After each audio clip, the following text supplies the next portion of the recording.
Good morning, Hockenheim. Hope you all had a really nice night of sleep.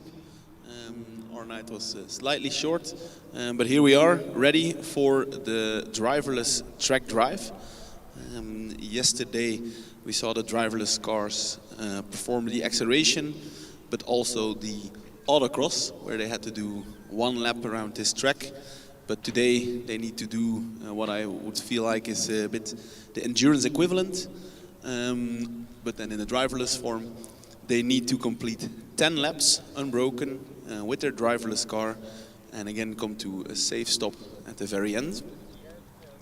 The order is determined, I think, by how good they performed on the autocross. We have quite some teams that did not set a time. Not sure which of them will make an appearance, but I already see the car from Lisboa lining up, or is it Munich? It's Munich, my apologies. The car from Munich lining up ready to start their track drive as one of the first ones.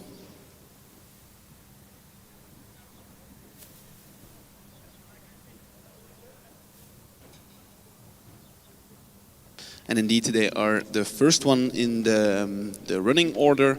After them, we would be expecting Erlangen, and after that, the team from Eindhoven. And indeed, as we say so, car from Erlangen is making its way through the queue and getting ready to do their track drive.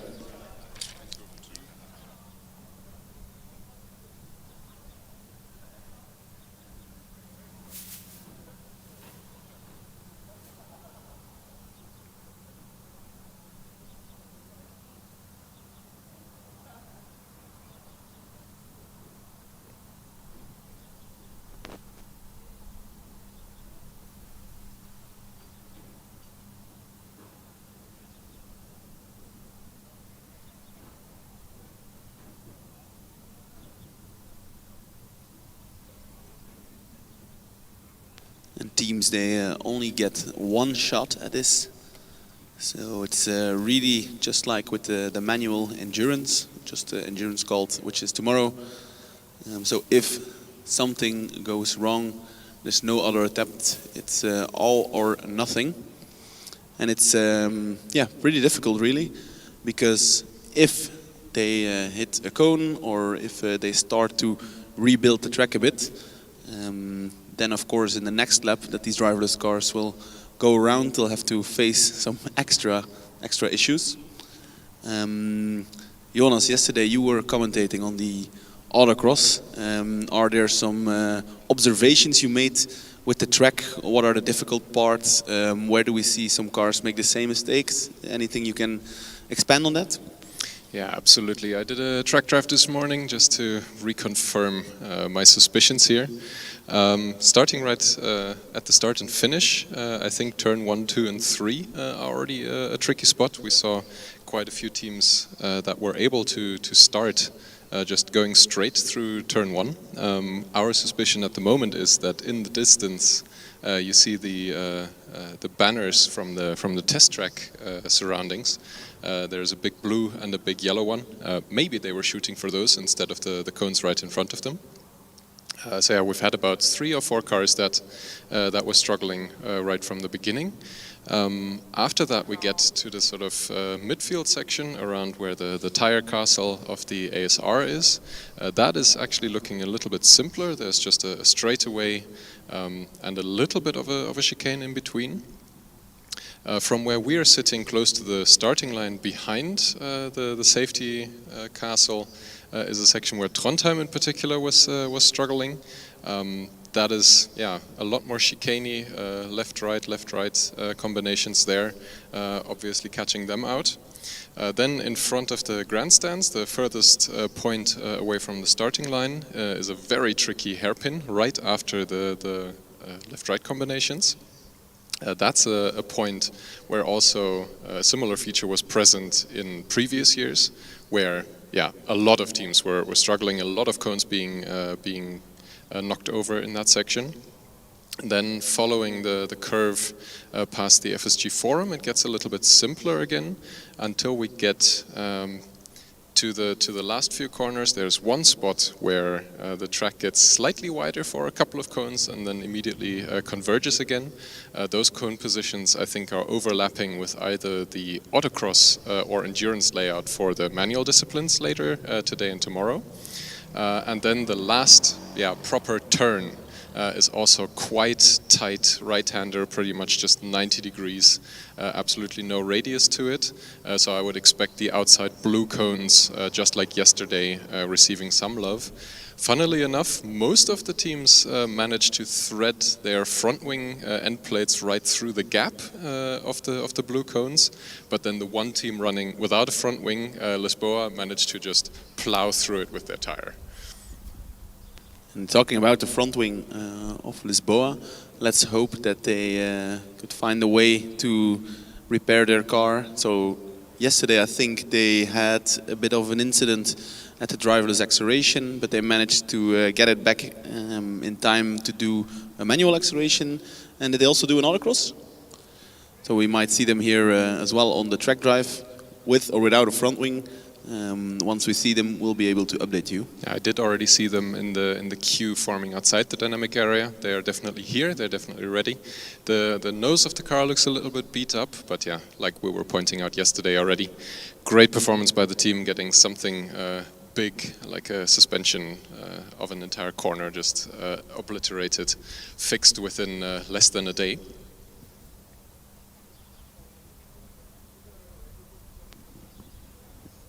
Of course, it's also worth mentioning a little bit about the discipline itself. We've been informed we have about a 320 meter track length here. Yesterday we were seeing the fastest teams clocking in somewhere between 35 and 40 seconds for this.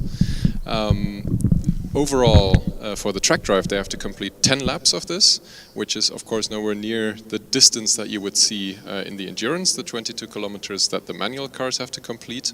But yeah, 3.5 kilometers is still acceptable, an acceptable challenge for the driverless cars. Like you already mentioned, if you rearrange the track, then you need to take care of that. With your algorithms, there's no help allowed. Nobody will risk their life coming back out on track and reset the cones like would be the case in the manual disciplines. And yeah, of course, we also need to keep an eye on the clock for the day, since sometimes the driverless cars tend to exhibit a bit of a pedestrian pace. So in the interest of keeping things going in the dynamic events, it's just a bit of a shorter track. And I think, Jonas, compared to the manual endurance, in the track drive event, it is only one car at a time, correct?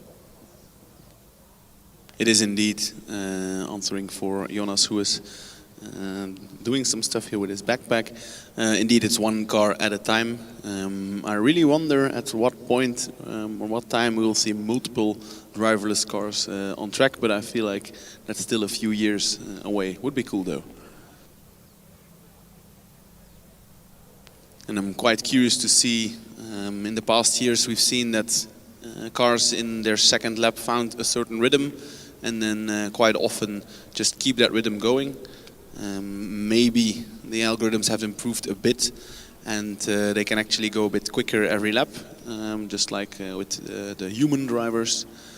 So curious to see if they can make evolvements lap by lap or if they just find a pace and keep it.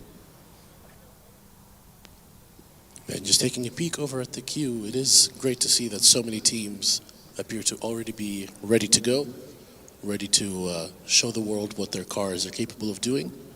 I think in the past what we may have seen is the queue is looking a little bit empty, a little bit barren. Teams waiting until the last possible moment to optimize their car to the peak of its potential. Yeah, we see here the teams could be ready to go with that from the get-go. This is slightly different. Just like with the normal endurance, teams do not have the choice when to run. There is a fixed running order that they should appear in, and if they miss their slot, then they do get a certain penalty. I know that for the normal endurance it's a 2-minute running out of order penalty. For the track drive, I do not know if it's the same penalty. But yeah, these teams do, they cannot wait until the end. They have a fixed order in which they need to run. And of course that's why they're all here present, because if some cars in front of them fail to start or fail to show up, then suddenly the queue can move very quickly. And indeed, we have a little bit of a scenario unfolding there already. We mentioned UAS Munich and Erlangen. So there is one queue that is following the driving order, but I also see the car from Schweinfurt in the out-of-order running queue. They were not able to set a time in the autocross yesterday, I believe. So they were one of the first teams that would have had to show up here to be running within the order. I believe they are now being pushed towards the starting line to still fulfill that obligation, but they are indeed the only zero running order car that has managed to be here somewhat on time. And of course, running out of order incurs a little bit of a penalty for the teams. In this case, this is in the driverless case, it's not that severe. It's 30 seconds on top of their time, whereas in the manual endurance, you would see 2 minutes added. And here for the driverless event, because the cars are not running at the same time, it's also less critical to have a car out of order or mix up the cars a little bit, if that would be the case. Of course, in the real endurance tomorrow, it's more essential that you drive together with the cars that have a similar pace. So I think that's why the Schweinfurt car is also allowed to kick off.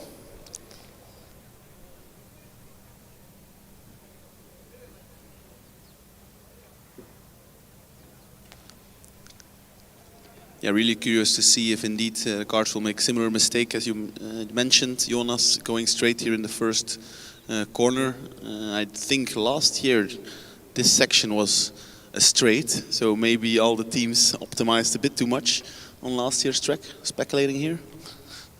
Yeah, of course, it's worth mentioning that this year's track layout is different than the last time around, or the last few years around, actually. And yeah, this was a bit more of a straight right after the starting line in favor of the teams, actually, just providing them with a bit of an easier start. The closest that the cars are able to be set up to the starting line is 6 meters. We see a bit of an orange mark, I think, indicating the closest they can be. But if I was a driverless team, I would want to be as far away as possible, just to give the car as much distance to be able to react to turn 1, especially after what we saw yesterday, cars just completely missing the mark.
And I think the Schweinfurt car is getting ready. I see the 3 team members eagerly standing around.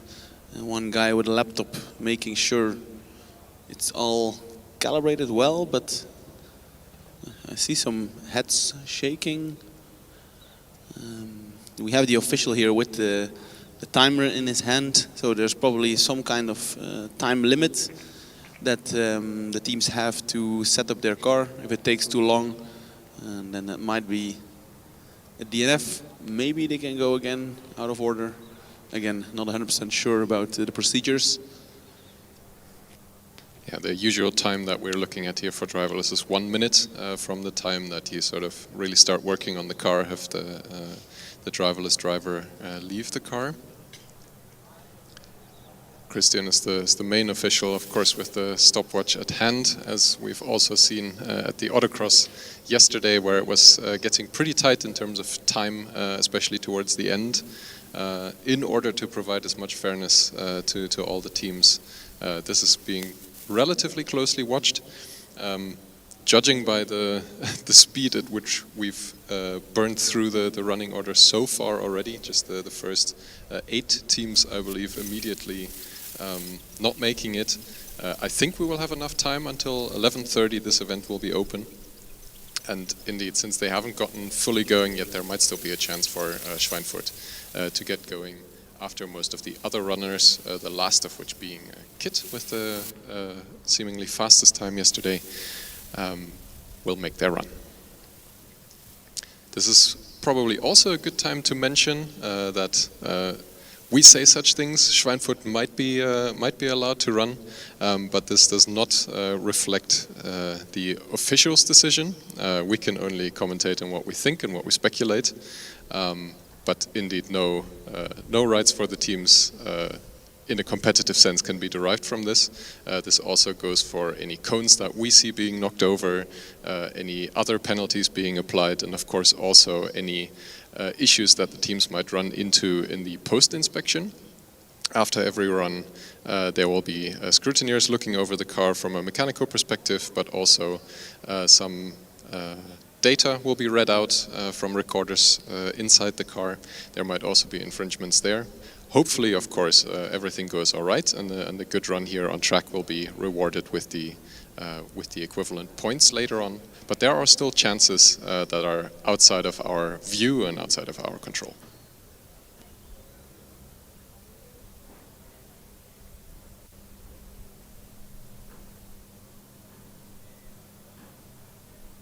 It is taking quite a bit of time now for the Schweinfurt car to start up.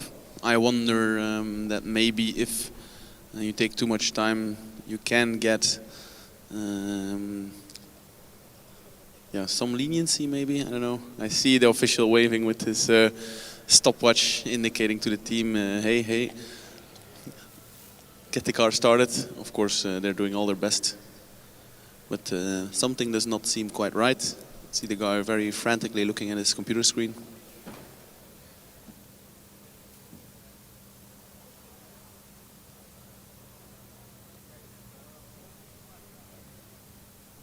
So my guess would be that there is some kind of calibration in place maybe. Maybe they're just quickly checking if the car can see the starting cones. The car is able to identify at least the first blue and yellow cones. Because if it can't detect that, then maybe there's no point in starting.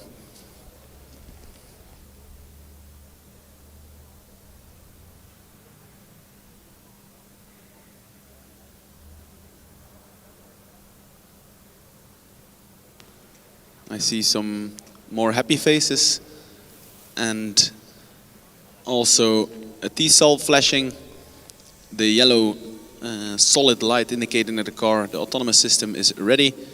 We have 2 of the team members joining us here on the side, and then the safety responsible, the girl with the red button will join indeed in, what do you call it, Jonas, the tire tower? I called it the ASR tire castle. Castle, that was it. I think it's a really good idea to put it there, because from there they have a really good overview of what the car is doing. If the car would go off track and start to make dangerous maneuvers, that's when they can kill the car. And exactly what we suspected might happen, the car immediately goes straight at the very beginning, unfortunately for them. But I do hear a big round of applause from the grandstands. Unfortunately, that is not a valid track drive run. Nevertheless, round of applause, deservedly so. Having a driverless car through scrutineering on track here at FSG is still a massive achievement for any team. Having the car being able to run here means that you have gotten through first your arduous design assembly, integration, testing phases of the year. You have submitted a lot of documentation to FSG in order to prove that the designs that you've come up with are actually somewhat safe. You have made it through many days of scrutineering, not just for the driverless system, but also the electric system and the mechanical side of your car has been checked. So yeah, any team that is pushing up to the starting line here is basically already checking off a lot of the boxes that you need to be proud of yourself, of your driverless year.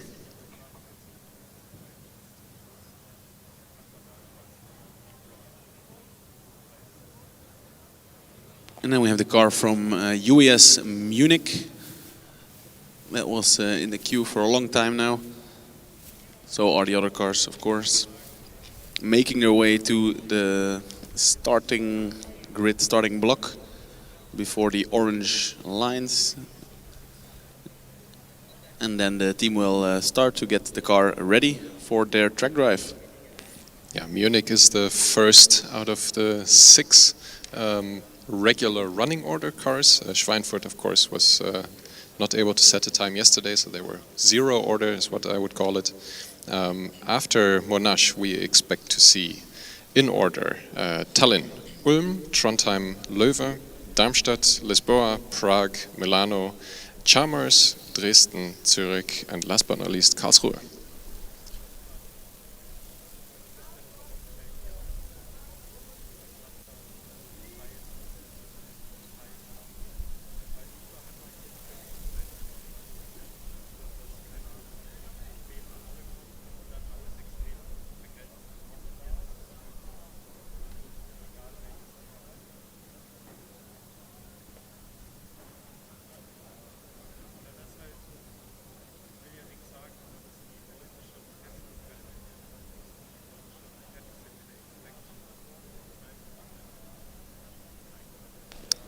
We had a little rules update from Mickey, who went to explore what it was all about. And as we were speculating a little bit about timing of setting it up. So just to be clear, the teams get quite a lot of time to set their car up. Of course, if it's really taking too long, the official will start its timer, but they get plenty of time. Once the car is started, I think they have 30 seconds to eventually get going. Yeah, the deviation from the 1 minute limit in the other disciplines also makes sense a little bit. We have a more or less fixed running order here. We have plenty of time in the event. It is pretty plannable how many teams will run for the day. So yeah, some leniency is a good thing for the teams, especially for a more complex setup. Making sure that the car is ready to utilize the one run that they get. Munich is off with some wheel spin straight away. Manages to catch the turn 1 and 2. I think Munich was one of the more sloppy runners yesterday in the autocross. I vaguely recall them catching a few cones left and right here or there. A little bit jerky as we go through the straightaway in the midfield.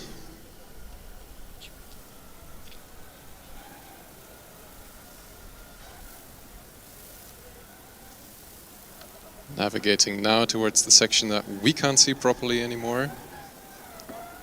The left-right combinations and the very tight hairpin coming up now. I see a few cones getting stuck under the car. And it went off track right in the tricky hairpin. Our theory is that there is the sponsor banners there confusing the cars a little bit.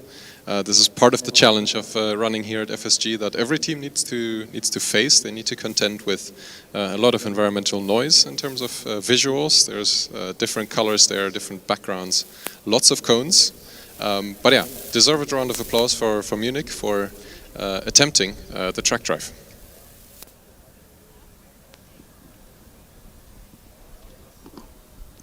And as the Munich team members go to recover the car, we have our next contender already rolling up to the starting line. That is car number 49. Jonas, do you remember off the top of your head where they're from? Indeed, that's Erlangen. We already saw them at the autocross yesterday, of course. My memory deceives me a little bit about how it exactly went for them. Well, if they're this early on in the running order, then you would assume they were, how did you put it, one of the more pedestrian pace cars yesterday. But nonetheless, given that they're in the running order, it means that they did set a successful time. So let's hope that they can successfully complete the track drive as well.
I have to issue a small correction over your statement, Igor. I'm looking at the DV autocross times from yesterday.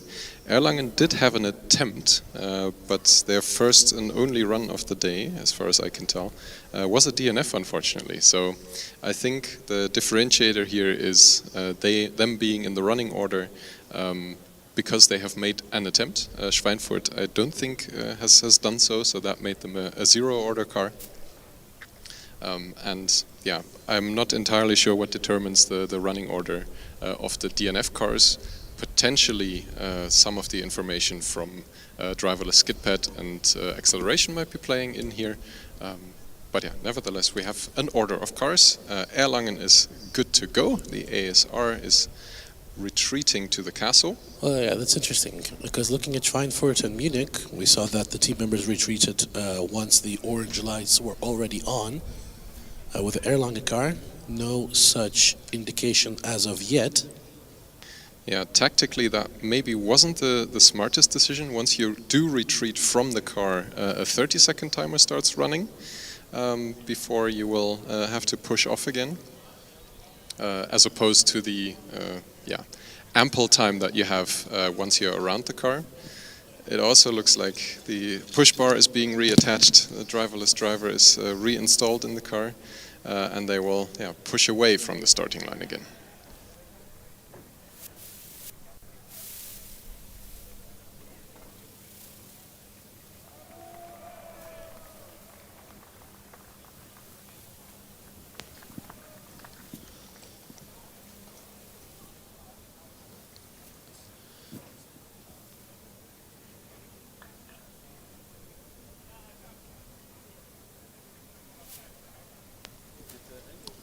Yeah, the quote on the back of the Erlangen car is plug and play, but play is crossed out and replaced with pain, plug and pain. Unfortunately, seems to be a bit of a self-fulfilling prophecy here for Erlangen. But nonetheless, as we already mentioned, just showing up to FSG with a driverless car, getting it through scrutineering, getting it through all the checks is a massive achievement in and of itself. So, nonetheless, congrats to Erlangen on their achievement, as we see the next competitor from TU Eindhoven rolling up to the start line.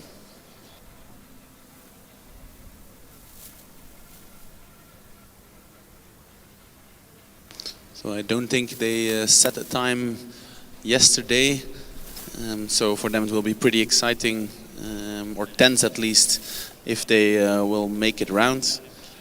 I would expect that if a car manages to make one lap, then there's a high chance that it will continue like that. I guess the first lap is one of the most difficult ones for these driverless cars. So hopefully they figured out what the issue was and made some improvements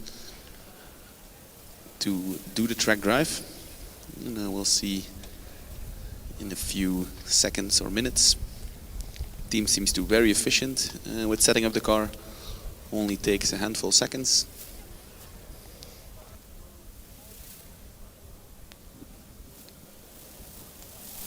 I think Eindhoven now trying to make sure that they don't retreat until the orange T-cell lights are on.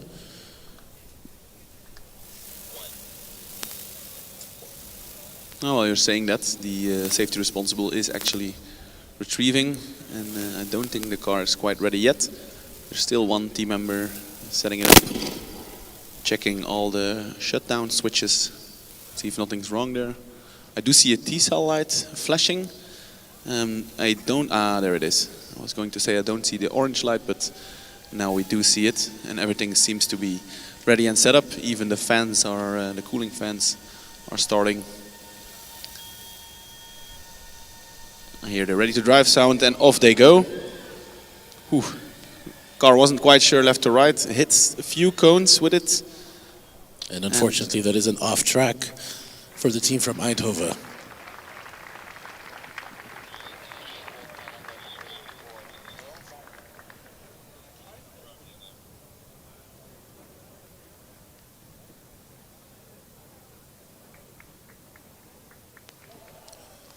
The officials making sure that when the team members retrieve their car, they do not trigger the timing equipment.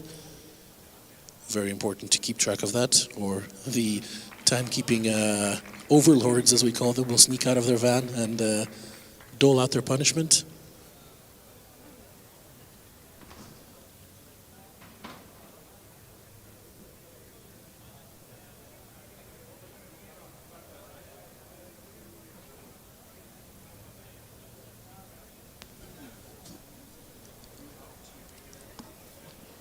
And next up, we have the team from Barcelona rolling up to the start line, car number 54.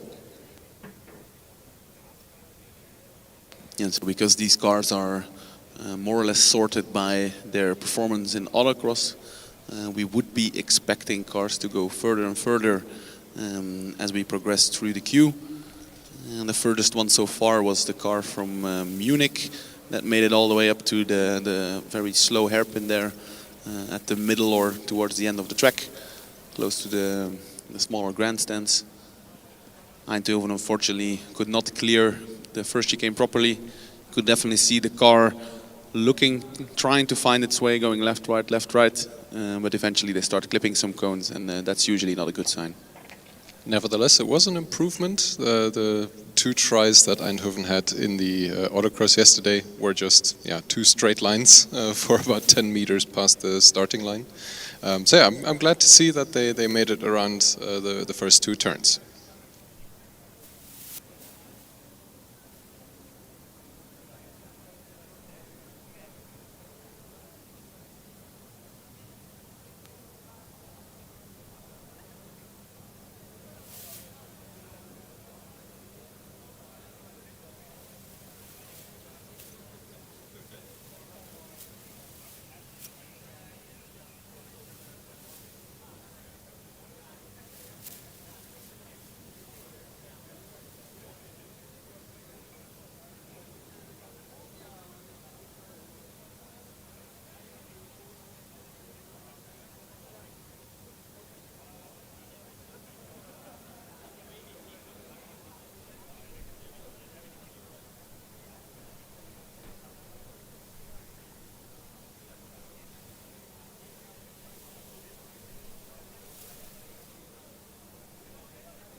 The Barcelona car is ready, it seems. The safety responsible is making its way to the tower castle. slowly but steady. And then I'm very curious to see how they will fare. Will they make it further than Munich? Let's hope so. Yeah, we haven't seen a full lap yet here this morning. I don't expect the track to have changed at all compared to the autocross layout. This is something that we would see for the manual disciplines, where the track gets diffused slightly. We're off for Barcelona, turn 1, turn 2. Looking pretty smooth so far. Indeed, in contrast to the Munich car, who was very jerky as you described it, the Barcelona car seems to have a very smooth approach. Successfully navigating the inner field. Very smooth, nice to see. And this is, I think, where it becomes very exciting, very difficult, left, right, left, right. And at the end, the very tight hairpin. Let's see if they make it. I think, and later cheers, that's a good sign.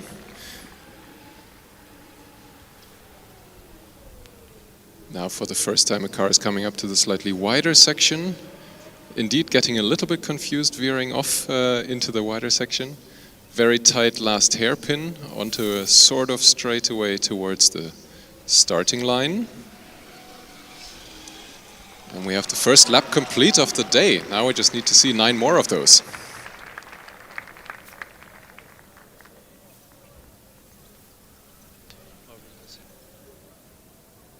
And it's a purple lap time, of course, because it's the first one that completes a lap. 9 more to go. And yeah, compared to the beef jerky performance from Munich earlier, this is looking particularly smooth. It'll be interesting to see how steady these autonomous cars can keep their times lap by lap. Will they improve? Will they maybe slow down a little bit? Will it be more or less the same?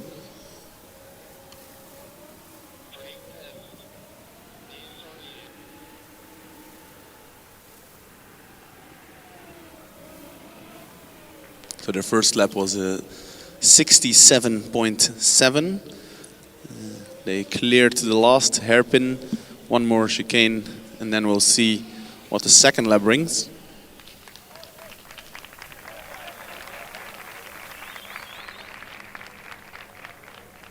And it's a 65.0, so that is a more than 2-second improvement. Can they keep on doing this, or usually it's in this after the second lap that they found their pace and keep it, but maybe they can go just ever so quicker every lap. Yeah, 3 points form a curve, so we need to see them navigate what I would say is the most tricky section of the lap, where the car is right now, coming up to the trickiest hairpin.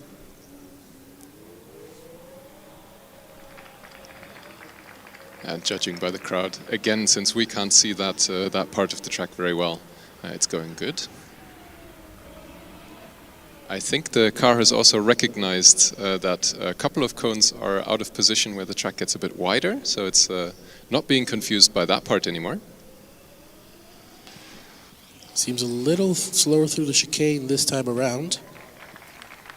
An improvement of 1/10 of a second, and that was a 64.9.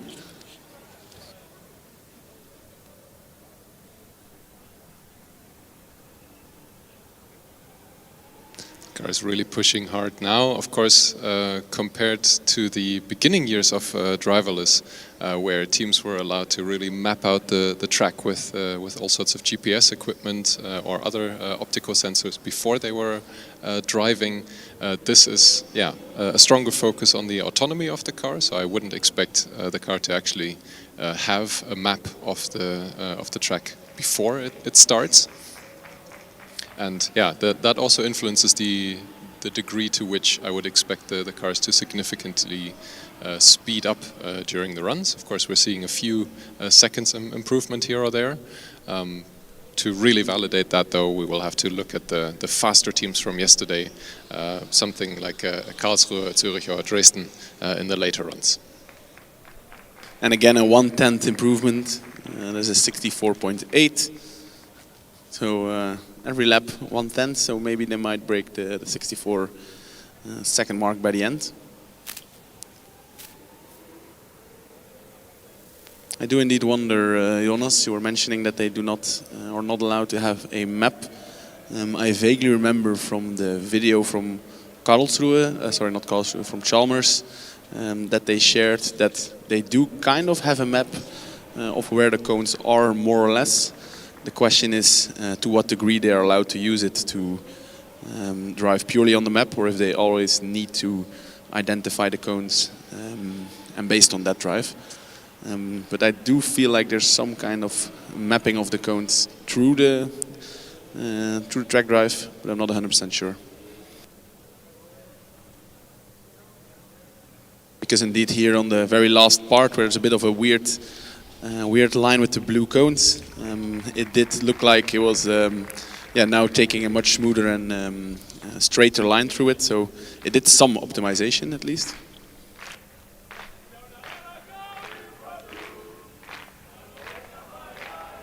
And last lap was a 64.9, so they slowed down by a few hundredths of a second.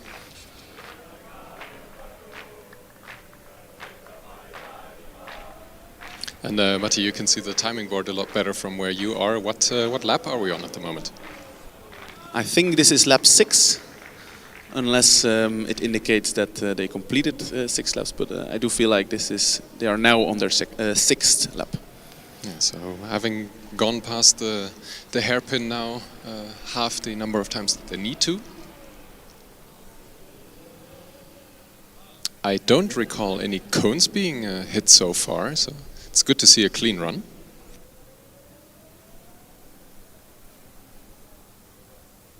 Indeed, also from my perspective, no cones being hit so far. Of course, once these driverless cars start hitting cones, that's usually the start of the end, because that makes it even more challenging to continue to drive on the track.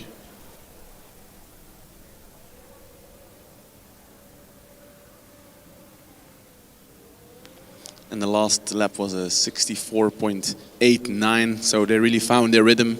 They're driving laps now within a few hundredths of a second, so I do expect them to continue like this, unless of course something happens. This is the 7th lap, so 3 more, and then we might have our first successful track drive. Casting my eyes towards the queue for a minute, we have Hamburg, Monash, Ulm, Leuven, Darmstadt, a car that I can't make out in the regular running order, but also joining is Sevilla in the out of order running queue.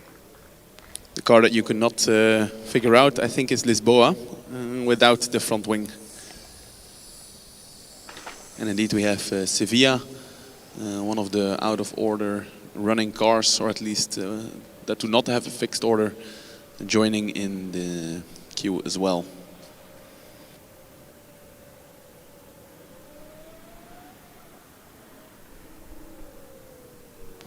Meanwhile, Barcelona on their 8th lap. Their previous lap was just a little bit quicker than their fastest lap. It was a 64.86, so improving by 0.02 of a second on their best lap. Yeah, if this was a manual competition, we would probably commend the consistency of the driver. But I think also for a driverless car, this is a good sign. It means that the pipeline is working well. And an improvement of 1/10 of a second actually, suddenly. 64.7, now the best lap time that we see here on Track Drive. So the driverless AI feels like it's coming towards the end and deciding to push just a little bit quicker.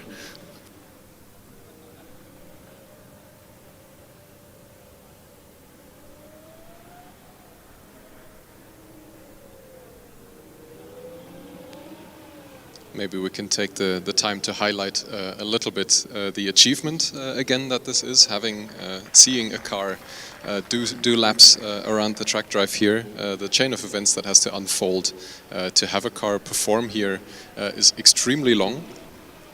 Not just does the team have to build a car that is also able to perform in the manual disciplines, so with the driver, meaning you need to have a battery, motor controllers, motors, mechanical setup, suspension, a driver interface going, but you also need to squeeze additional computers, cameras, in some cases LiDARs, other sensors to augment the driverless system into such a car. You need to be able to program the whole thing, you need to take time to test it, but also make it rules compliant, watertight in case of the electric cars, and then you need to make it here through scrutineering, be on time to the event, and then to see such a steady performance from a team that was not having such a good time in the autocross yesterday really soothes the heart. And this is the last lap for Barcelona, as far as the information that I can see. This is the 10th lap, and just 2 more corners to do, and then of course getting the car to stop. We'll see in a few seconds if this will be our first successful track drive or not. They pass the finish line. They come to a halt, and do we see a solid blue light? We do.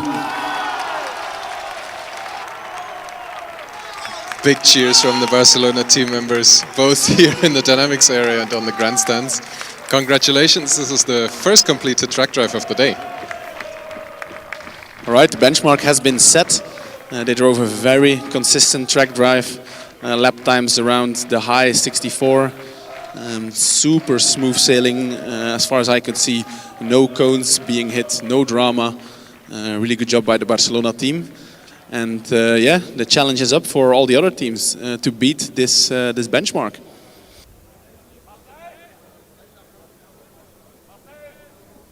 And the next contender is the team from Hamburg, I think, number 78. They are making their way to the starting line, and they have big shoes to fill coming after the car from Barcelona now.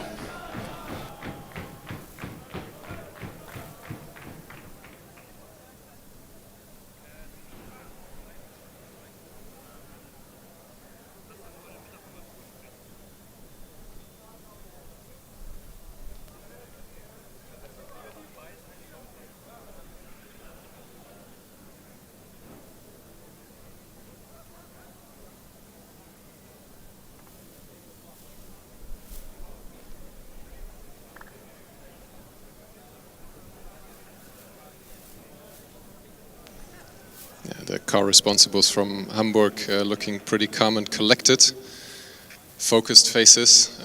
We have one of the other Hamburg team members here close by us. I think he has something to say to the team. Yeah, give it your best, you got this, into the car, give 1000 Strom, and then you got it.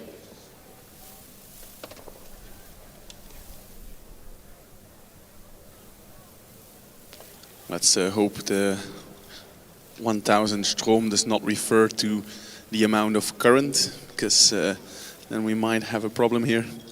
But I think it's some kind of inside joke that they've been running for the past, a lot of years that they had it on their rear wing.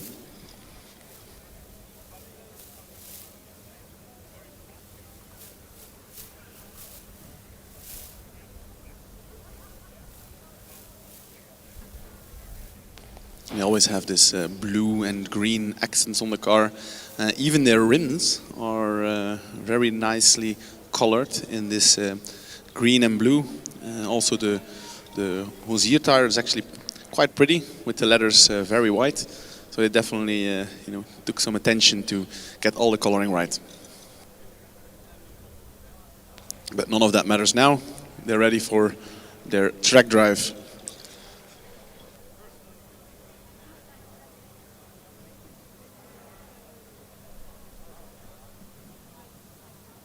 Yeah, the solid orange light, meaning that the car is hopefully set up correctly. Autonomous system is ready. Now the ASR with the remote button is in the tire castle, ready to give the go. There's a brief jerk from the car. It looks like it really wants to get going, but isn't quite confident yet that it can cross the start line. Is jerking forwards and backwards. Looks like very, very small throttle inputs.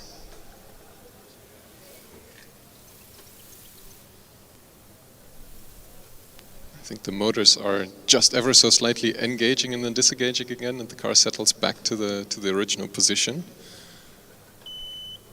Yeah, and there we have the blue kill light. Flashing blue is meaning that the run is aborted. It would appear that the 30-second timer has expired, and unfortunately the team does not get to perform their track drive run.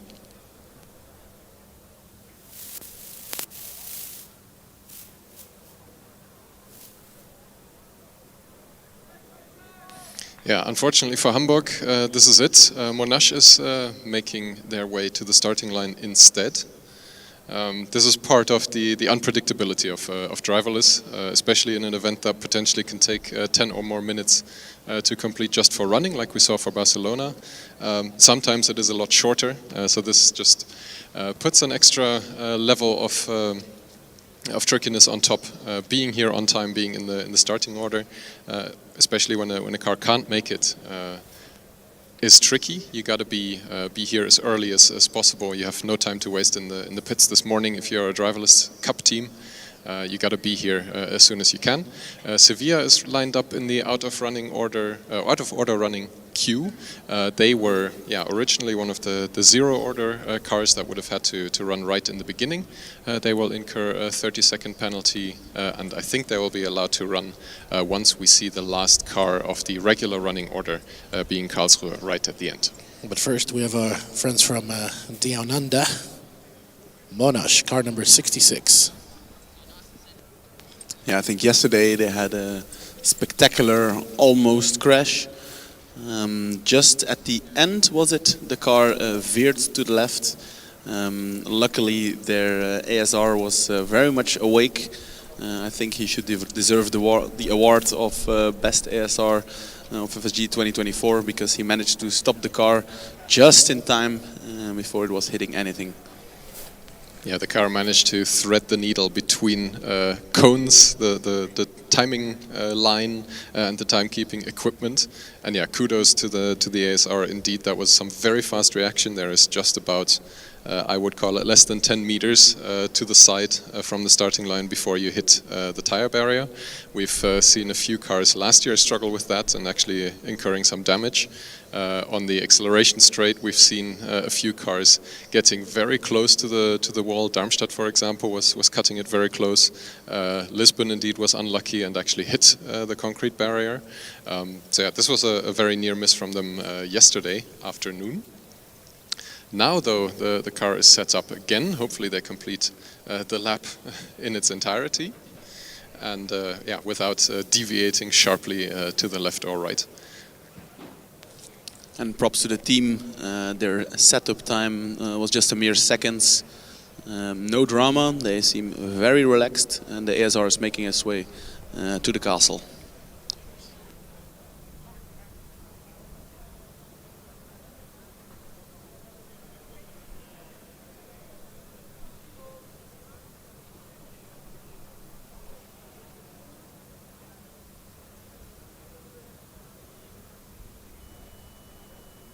You can hear the ready to drive sound, and it starts quite ambitiously, then slows down a little bit, trying to find its way.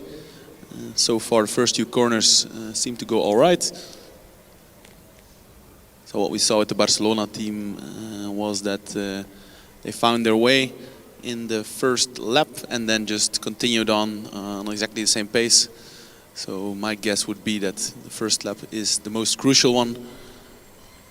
And after that, it's just a matter of keeping it going.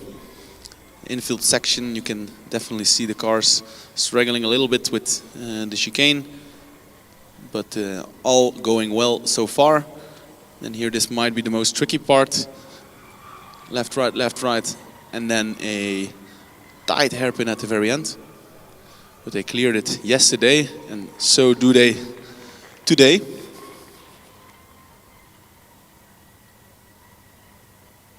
Slow but steady. Then there's another tricky point here with the blue cones forming a bit of a chicane, but it managed to find a way.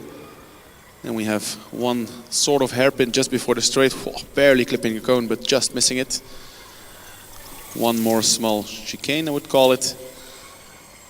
And then we might get our first lap from Monash. Yeah, they passed the tricky point that they were struggling with yesterday, and now the car definitely speeding up quite a bit. So yeah, they have constructed their own map with the perception of the car as it was going along for the first lap. Yeah, it was very clear that suddenly they pumped up the speed. So they're not doing the same strategy of doing the same pace. They definitely have the ambition to go quicker. I'll have a quick look at the timing.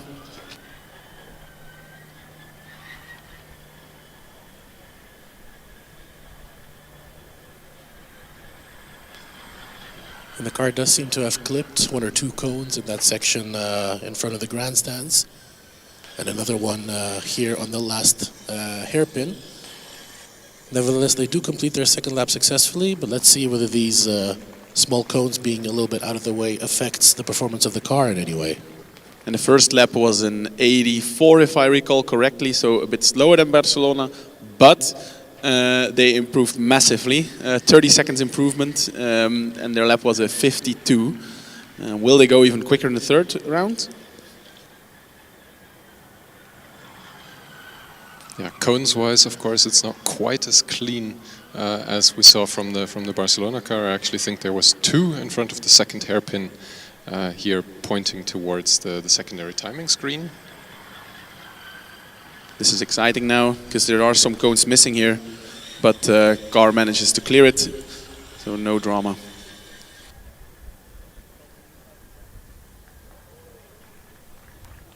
And another 1 second improvement is a 51.3, also the fastest time we've seen so far today.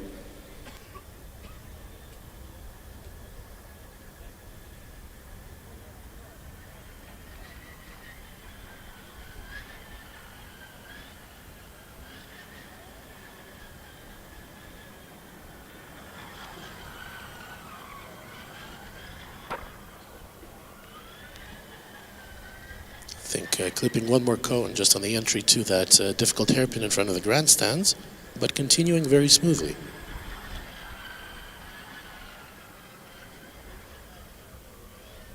Yeah, indeed, the cones do not seem to phase it at all that it knocked over. I think I also see one cone in the left-right-left section just before the first tricky hairpin. But of course, those only get counted once. Once they've been knocked, they are knocked and do not get counted every lap. Last lap was a 51.4, so 1/10 slower, but that doesn't matter too much. If they can keep that pace, then they'll set a really good time. I'm actually quite impressed by the line it takes here at the last hairpin. It did knock over two cones, but maybe it was actually a good thing, because now it's taking a slightly wider entry to accelerate quicker. So maybe it might actually be a strategy to knock over some cones and go quicker in all the following laps.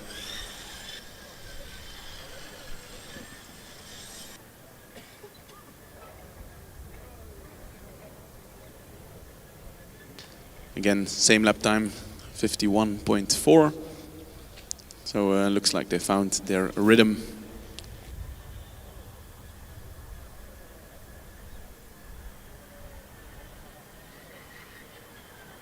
And this is the 6th lap, so they are halfway through.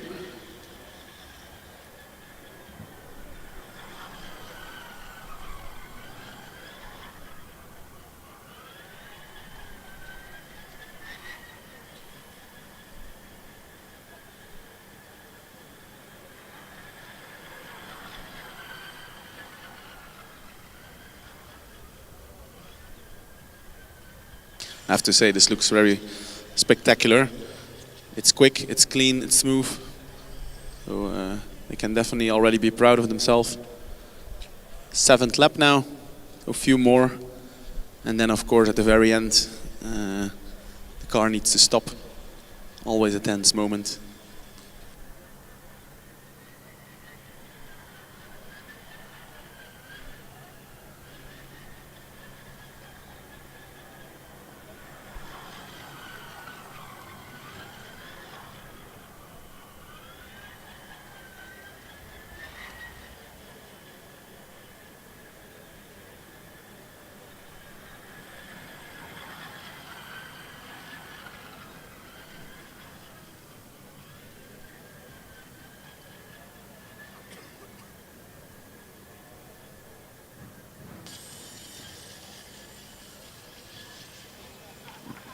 And lap times are just identical, again 51.4.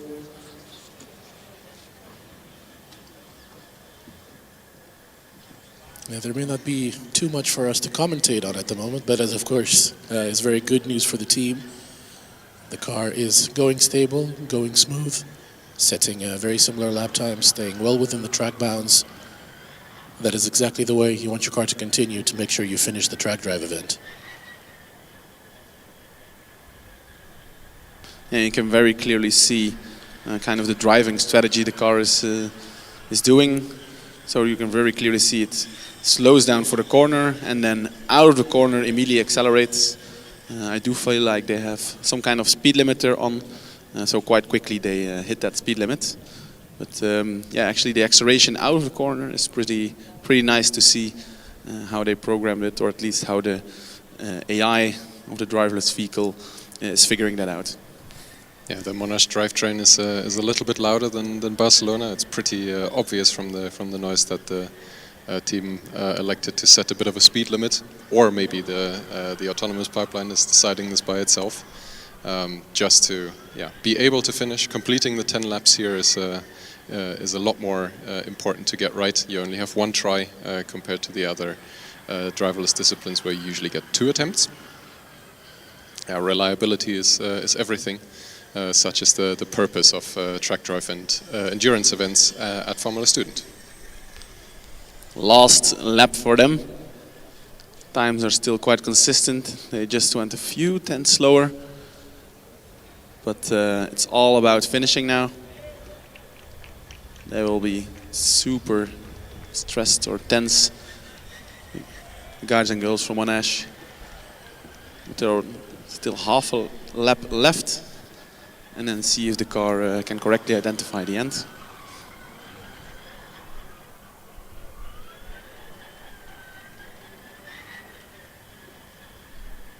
A few more corners. A bit of a high-speed section here. The last hairpin.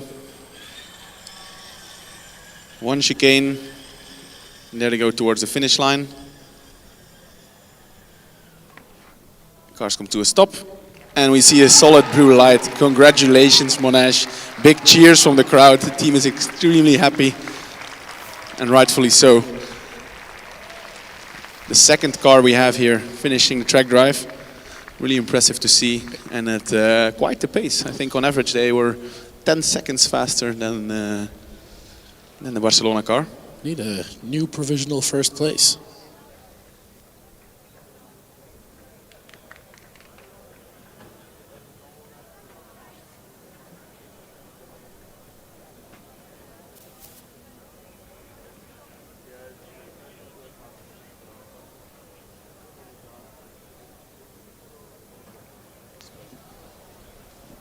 There is, of course, also post-scrutineering for any team that does successfully complete the track drive. So wouldn't say with 100% certainty that any of the results we see are final. Of course, once again, a reminder that everything we say is pure speculation. We do our best to inform you correctly, but nobody's perfect.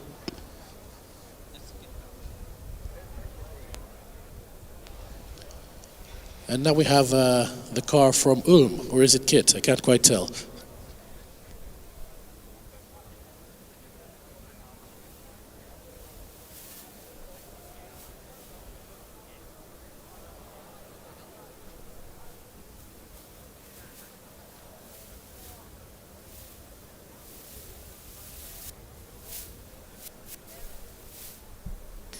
Yeah, Ulm being here, they are the 8th car in the regular running order, I think is some bad news for Tallinn, who were originally slated to be on track after Monash. I recall the Tallinn car not just yesterday in the autocross, but also in the skid pad, struggling a little bit. They were not really able to follow the track particularly well, and I don't think got a time in for the autocross either. So yeah, perhaps the team is electing to, instead of spending the time running the car here in the driverless dynamics, to prepare for the manual competitions instead.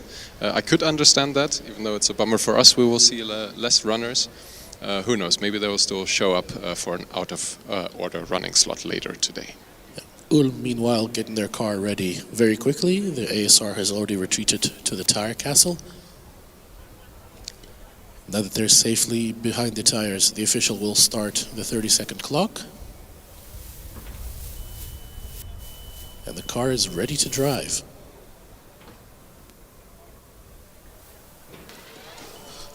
Oh, very sharp left-hander before the starting line even. I think this is one of the more traditional behaviors we've seen from the driverless cars, making a beeline for the timing equipment. So unfortunately, that will be a DNF on the track drive for Ulm. But nonetheless, good achievement by the team to have the car here, to have the car ready to go. Indeed, a lot of these driverless cars always seem to aim for the timing equipment. It's a bit of a mystery why that keeps on happening, but luckily the ASR managed to stop the car well in time. Yeah, the timekeeping guys are positioning a lot of stuff right at the start line. We have a laser beam to time each lap. It's also marked out where this beam is so that nobody walks through it accidentally and triggers all sorts of calamities within the IT system. There's also a reader. This is the part that Ulm was aiming for, to identify on the screen which cars actually roll up. That reads the RF tag that each car carries around with it. But yeah, a positive thing, a positive change in the timekeeping. I think this year on the big timing screen we see the cones being noted in real time. This is both nice for us because it gives us a bit of a better indication whether our counts were correct. But this also provides good information to the audience and especially the teams, since they can also see what penalties the officials have been counting, and in case there are any doubts on the team side, they can also deal with this information a lot sooner.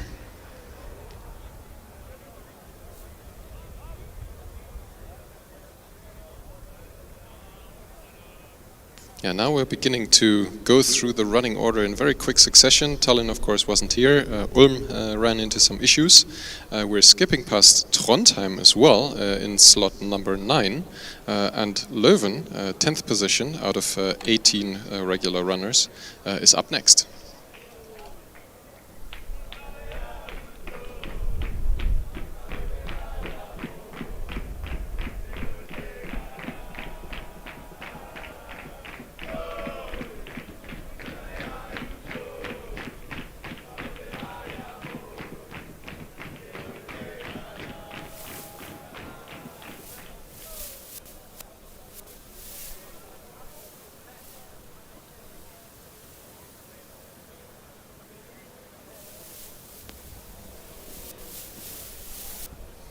Leuven, just like Ulm, getting their car ready to go very, very quickly. Hopefully they won't finish their run quite as quickly as Ulm did. ASR retreating to the so-called tire castle. This will be exciting. They had 56-ish all-across lap time, so they might actually get quite close to the time of Monash, maybe beat it if they can improve a little bit. So curious to see. Very fancy, ready to drive sound. The car has been given the instruction to start, I think. Taking its time. Yeah, as a reminder, this is where the 30-second timer is really starting. I see Christian already armed with the stopwatch. Of course, we saw the Hamburg car struggling a little bit at the starting line, and now at least we have some motion. We have crossed the start, but yeah, at this pace, I don't think they will get close to the 56 seconds from the autocross yesterday. Well, you never know. Perhaps it's taking its time to map out the track for itself very, very properly, find the optimal line, and maybe we'll see, take off like a rabbit on their second lap. Yeah, this is going to take a while.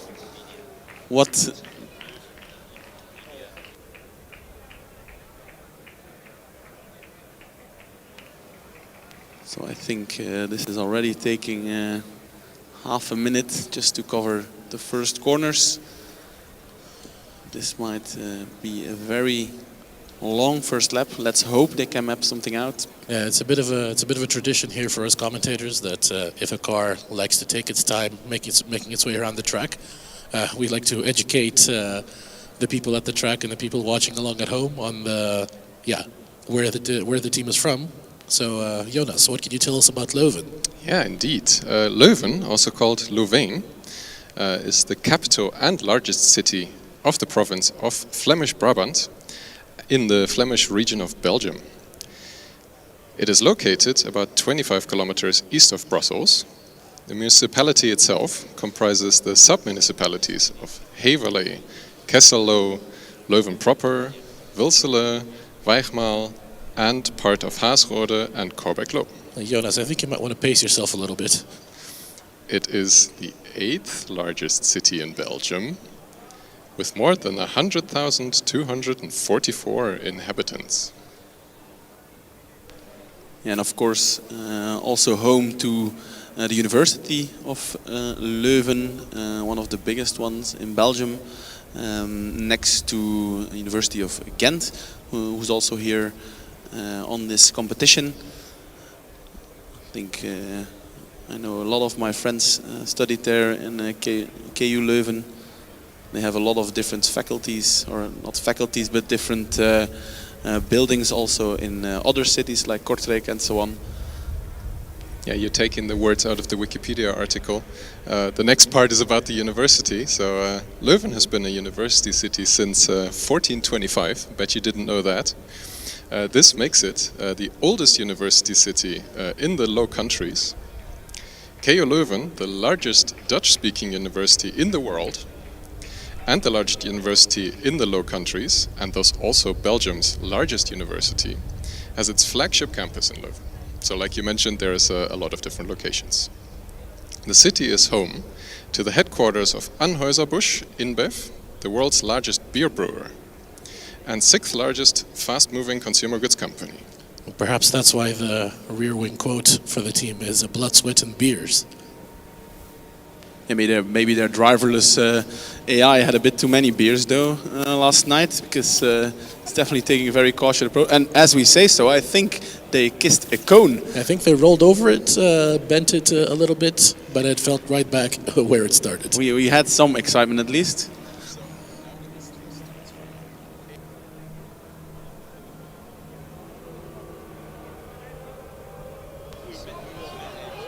Ooh, one more cone clipped, I believe, but the car made its way through the hairpin, and you can hear the cheers from the stands. I think the cheers are just for Jonas reading the Wikipedia, though. It could be. I think maybe by the end of this, Leuven might want to trade names with Amberg-Weiden. In the meantime, I have some news. The earliest mention of Leuven dates from 891, when a Viking army was defeated by the Frankish king Arnulf of Carinthia. According to a legend, the city's red and white arms depict the blood-stained shores of the river Dial after this battle, similarly to the flag of Austria. Situated beside this river, and near to the stronghold of the Dukes of Brabant, Leuven became the most important center of trade in the duchy between 11th and 14th centuries. A token of its former importance, as a center of cloth manufacture, is shown in that ordinary linen cloth was known in late 14th century and 15th century texts as leeuwen. In the 15th century, A new golden era began with the founding of the largest and oldest university in the Low Countries, the University of Leuven, in 1425.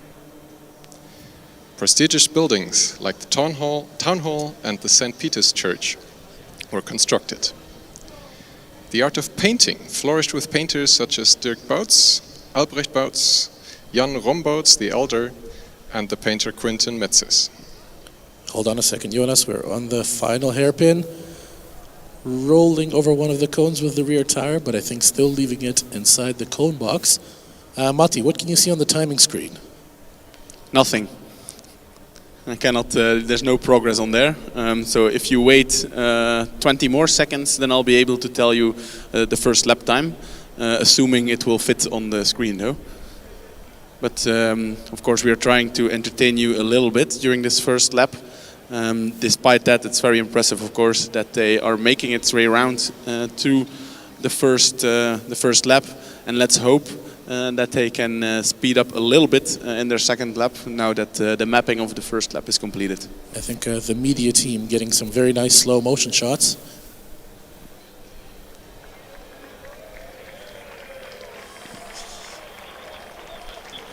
And it looks like indeed the car was stuck in autocross mode. They only managed to complete one lap here. We're hearing over the officials channel that this is a DNF for Leuven, too bad. We got from the 8th or 9th century all the way up to the 16th century in the Wikipedia article. We could have kept going for longer, but yeah, alas, too bad for Leuven. Nevertheless, a good showing. We completed an entire lap. Some of the other teams were struggling right at the start. They were clearly going for a very safe approach. So there was a lap time of 6 minutes. I think if we would have kept on doing this for 10 laps, it would have taken us an hour. So maybe it's for the better. I wonder, is there a time cap for the track drive? Is there a certain point at which the officials say, all right, at this point you need to stop and you get this many points?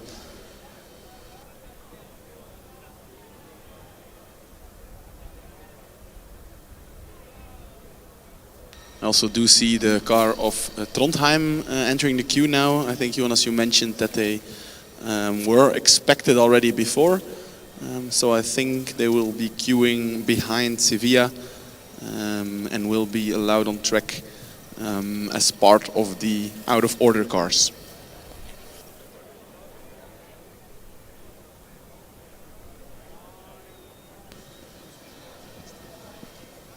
As the car from Leuven is rolled away, a little bit quicker than it was going under its own power, we have the team from Darmstadt lined up and almost ready to go.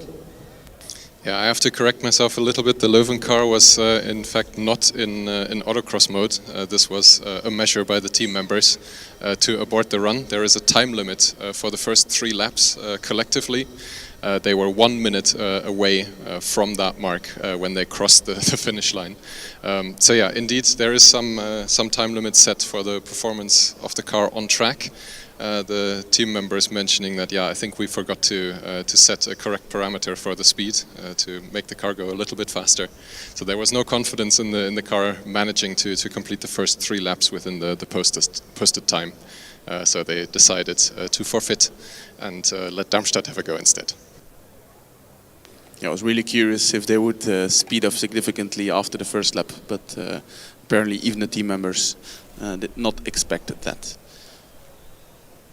Next up, Darmstadt. The car seems to be ready. The safety responsible made its way to the tower in the middle, the castle as we like to call it. I do hear the ready to drive sound. So now they do have 30 seconds, or the driverless car has 30 seconds to start. Wow, quite an ambitious start. Accelerating quite ambitious. And cleanly making its way through the first corners. I do have a feeling this is the fastest we've seen so far. I think yesterday at the autocross, this was also the car that collected, I think 25 cones it was.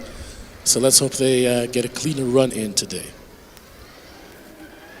I already noticed a bit of a difference to the usual Darmstadt proceedings. I did not hear the ASR proclaiming that the car is driving.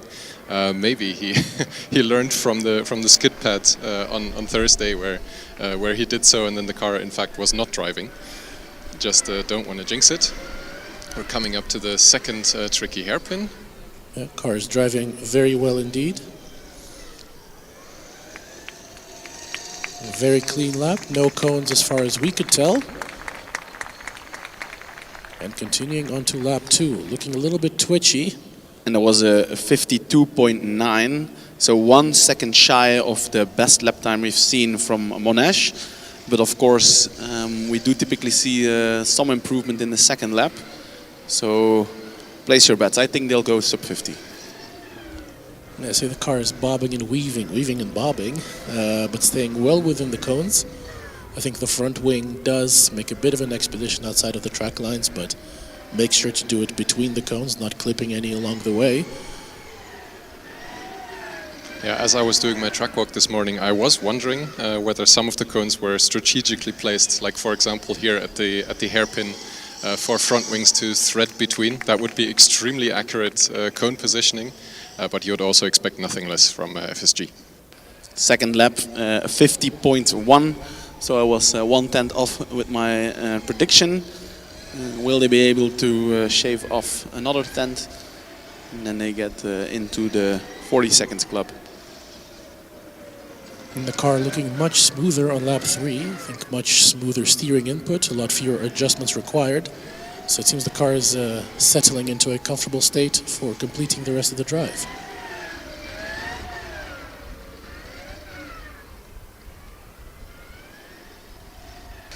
So to me it seems that the car has a slightly higher top speed. Oh, and if I say so, it's clipping some cones. Got slightly confused by the cones here at the start-finish.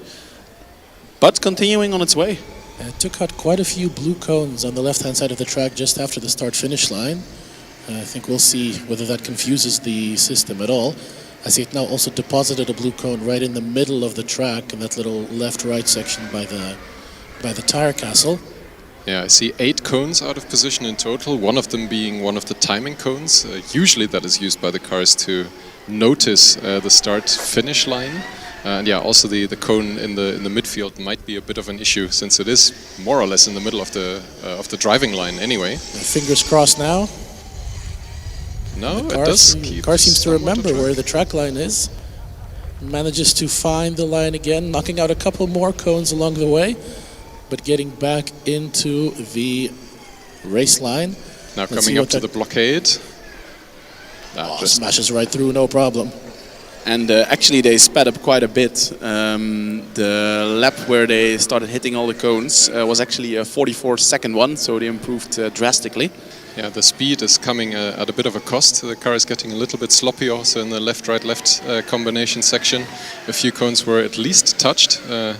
Just like now the car is dragging a cone under its front wing through the last hairpin. Depositing it vertically in the middle of the track. You can visibly see the car trying to look for the track, rebuilding it again. We might actually end up with a straight now. Yeah, at the very beginning. There's no cones marking the connections between turn 2 and 3 now. There is no more left or blue cones for the car to follow. It will be interesting to see if the car will still accept the mission of continuing to drive through a completely unmarked track. I think it was pretty obvious that they had a bit of an idea where things were, but yeah, more cones now getting hit. A whole string of blue cones collecting on the front wing as it goes through the hairpin. And it's now carrying one indeed on the front wing. Let's see how long it can keep it on there. And it seems without the cones, it's actually taking a much cleaner line through the first few corners. Yeah, the hairpin cone still securely deposited on the front wing. I think the autonomous system is showing off a little bit and saying, I don't even need the cones, I know where the track is. And this is their 7th lap, I think. So 3 more to go. How many more cones can they find? Round of applause from the audience. We've made it through the tricky hairpin, I think without touching any cones this time. Bit of a shake happening now into the second hairpin. Darmstadt, I think, is going for the cone record. There's now also no markings anymore for the second hairpin. Another timing line Oh, cone. but it's still staying within the line somehow. We can visibly see the team members here. They are with the hands on their heads. They're equally stressed as we are. They are also amazed about how the car manages to still find some track somewhere. Now we also have the last section here with the bigger hairpin completely rebuilt. This is going to be an interesting one. Yeah, in case this car doesn't have a name yet, might I suggest Conan? Very fitting. I think also in some of the other disciplines on the acceleration line we saw Darmstadt being particularly sloppy with cones in general. So I think there is some work to do for our next year's team. I have to say, yet again, when there are no cones, the car is staying perfectly within the lines. Maybe next year we can just remove the cones. Seems like the car don't quite need them. Yeah, the car showing more cone hatred as it drags a few more underneath the left side pod. That's usually a bit of a tense moment for team members. Who knows what might break off from the drag and the weight of the cones under the car, but it's pushing on. I think this is the penultimate lap, right, Matti? Lap number 9? This is indeed lap number 9. And again, dragging a blue cone with them, dropping it. It's just completely rebuilding the track. Ooh. And they keep their 44 seconds. Oh! Oh no! And there it was, the calamity. There were too many yellow and blue cones in the way of turn 3. It was completely off course. I think this was actually killed by the ASR.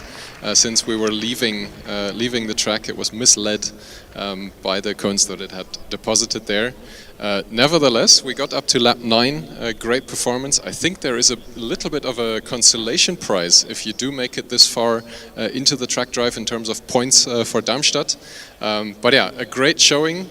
They are now creating a lot of work for the officials to, of course, reset all the cones into the proper positions.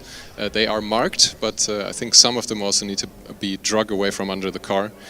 So yeah, we'll wait a little bit. Lisboa will have plenty of time to claim their spot at the starting line next. And indeed, they'll have quite some work rebuilding the track. The cones are everywhere. Quite a lot of cones have been dragged for quite a few meters. So they need to find them back, assemble them. But we have quite some marshals doing their work. Currently rebuilding the part here where the queue are, but also the part closer to the practice area is still a complete mess. But I think it will just take a few minutes, should be all right.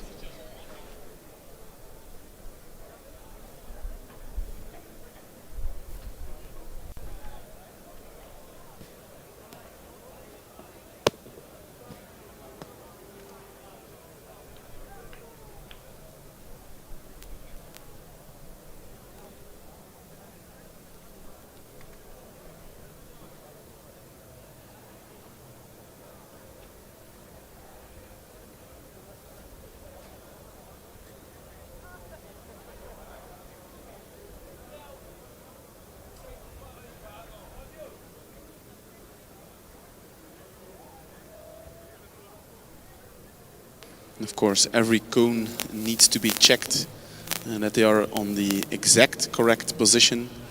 As mentioned, they are marked, so we should be able to place them all so that all the competitors have the exact same track.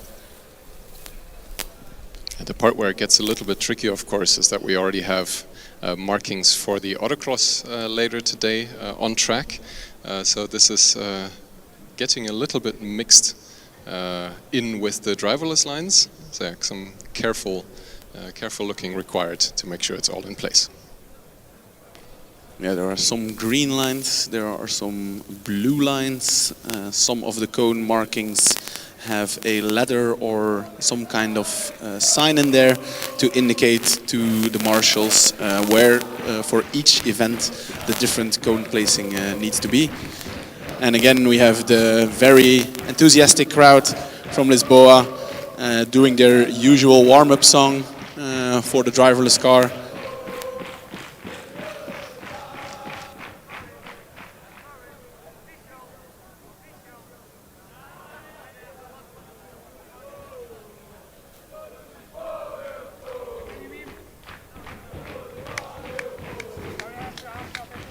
maybe for those who don't know quite enough Portuguese, the warm-up song is Donde está el piloto donde está, which means where is the driver, where is he?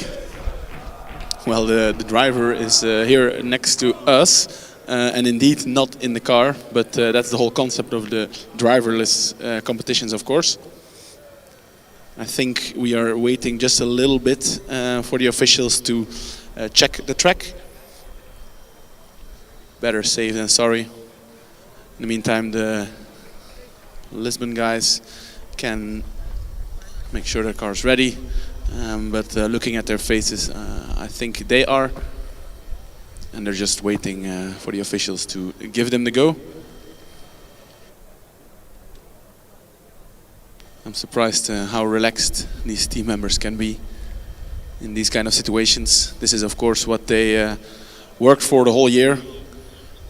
Getting the car here ready, scrutineered on dynamics.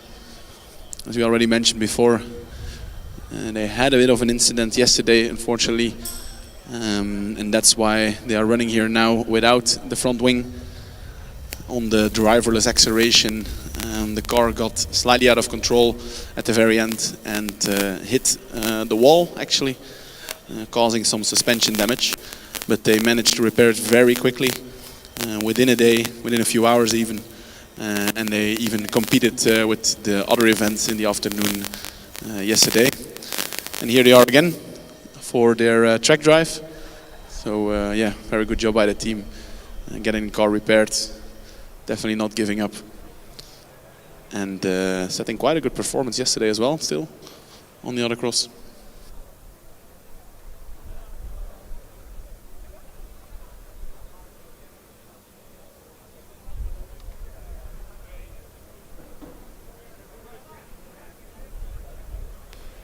The high voltage is active. We can see that with the red flashing line on top. I hear the ready to drive sound, and so now they do have 30 seconds or something to start the car. No problem, very ambitious start from the team. Very smooth through the first corners, lovely to see. Seems to have no issues whatsoever with the first corners. Hitting one cone, and for some reason the car is being shut down. Not sure whether it was killed by the safety responsible or if the car decided on its own that it's not able to continue.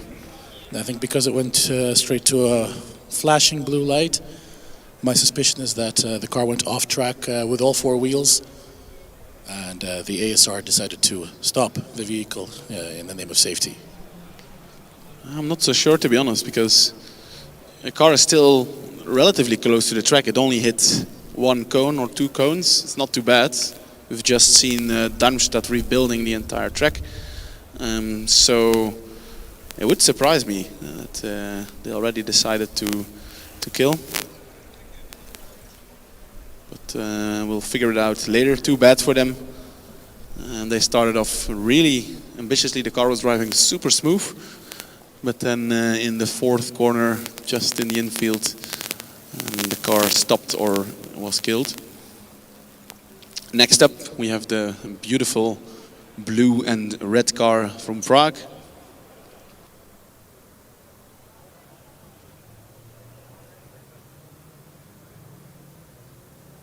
Also, I think they set a pretty competitive time yesterday in the autocross. I'll quickly have a look.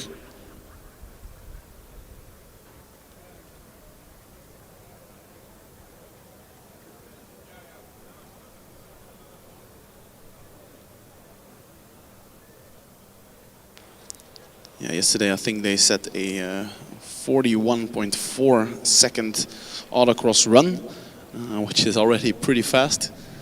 Faster than what we have seen so far, I think. So I'm very curious to see how they will fly off. We already saw from the Lisbon car, no hesitation whatsoever here at the start. And I wonder if Prague is going to do the same strategy. Of course, we also saw different strategies taking it a bit more cautious in the first lap.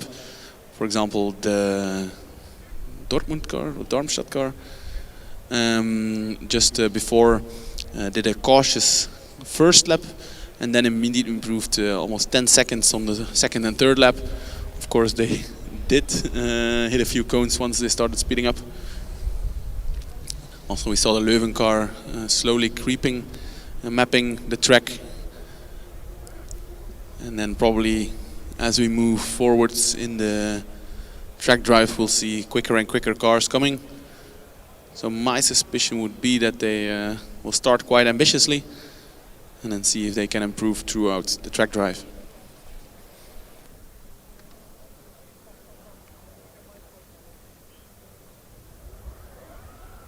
And away they go, and what a speed. Immediately taking it in the first corners, no hesitation whatsoever. Accelerating on the straights. Now navigating their way through the very difficult intersection, where it's left, right, with a very tight hairpin at the very end, which they hit a few cones, but they still seem to be on track. Yeah, they seem to have widened the hairpin a little bit. Maybe that'll make it easier for it on the second go. But very clean throughout the rest of the lap and across the line for lap 1. Yeah, impressive stuff in terms of speed. Let's hope that the hairpin there at the other side of the track for us does not cause any problems now. Because of course the cones are not being reset during the track drive, as we saw with the other car before, rebuilding the entire track. But they seems to be okay. Yeah, still navigating their way. Yeah, clipped a couple more cones. I think playing a little bit of cone bowling on the back side of the track there. But getting through lap 2.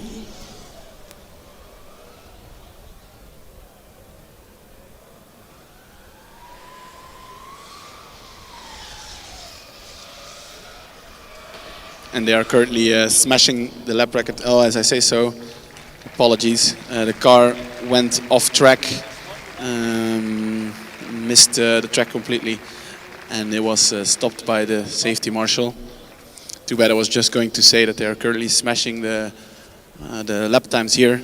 Their best lap was a 34.98, so 35, let's say, extremely quick, setting the benchmark for other teams in terms of speed. But unfortunately, on lap 3, the car lost track off the track and went off.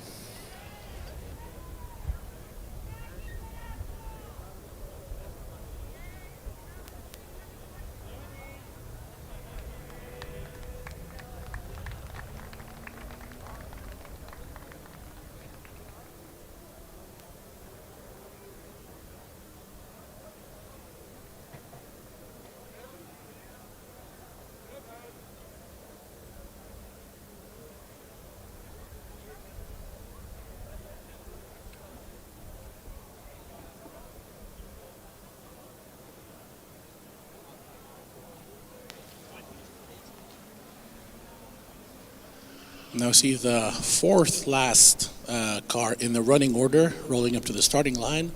Car number 90 from Politecnico di Milano. And so far they have impressed me big time, the team from Milano, both in driverless and the manual segments of former students so far. Up there with the top teams, definitely.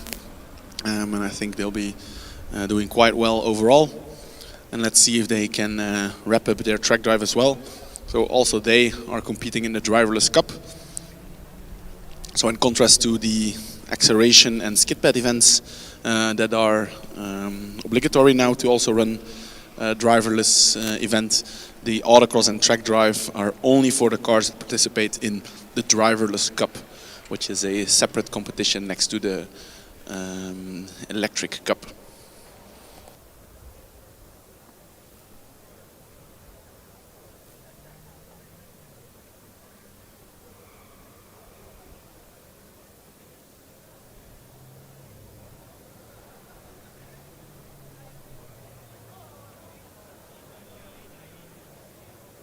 And all the team members are making their way to their safety posts.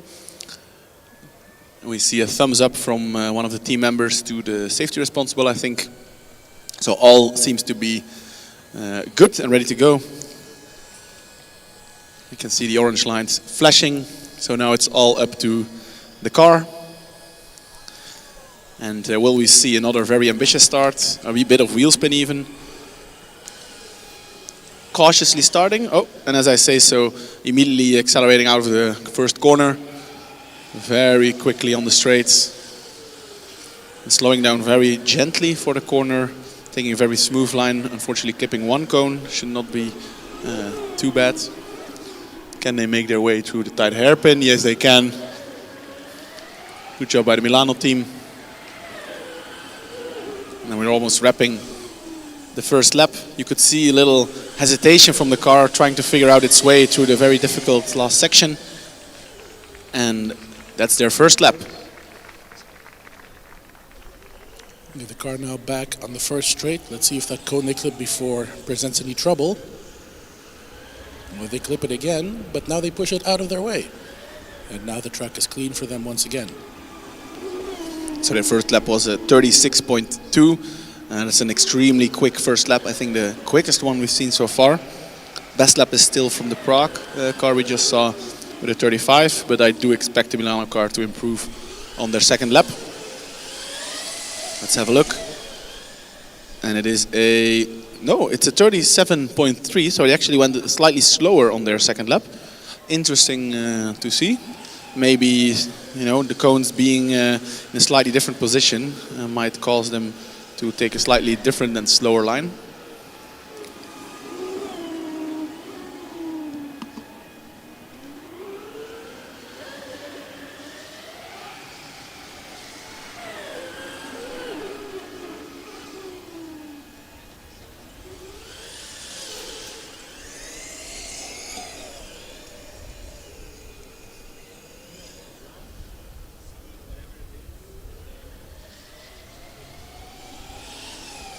Third lap completed for the Milano car, and they're still going strong. I think they take a very nice racing line through all the different corners, very smooth braking, and also smooth but fast accelerating out of different corners. Definitely not holding back on the straights.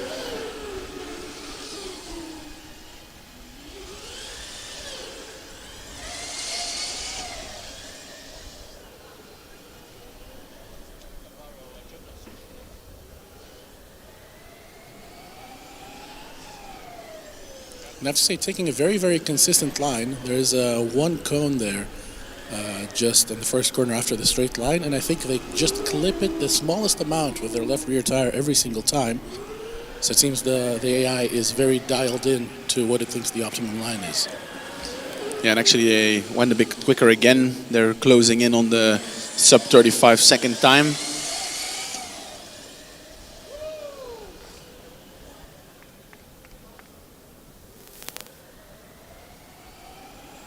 And indeed, that last lap was a 34.7 purple time, meaning that's the best time we've seen so far here on this event. So the Milano car again finding some pace after a very quick start. Slightly slower second lap, but then building up again. And we compare them to yesterday's autocross time. I think it was quite aggressive. A lot of jerking motions, as Jonas would say, but it looks really smooth indeed this time. It's quick, but it's not very aggressive. It's very steady actually, and also very surprised about the adaptive solution that the AI can find because of all the cones lying around. So pretty impressive so far. Indeed, and they're not. It's nice to see that they're not going for the safe approach. They definitely try to be quick as well. The car pushing while keeping it smooth indeed. You even see a bit of wheel spin or a bit of not locking, but under rotating of the tires a bit during braking. But everything's super controlled.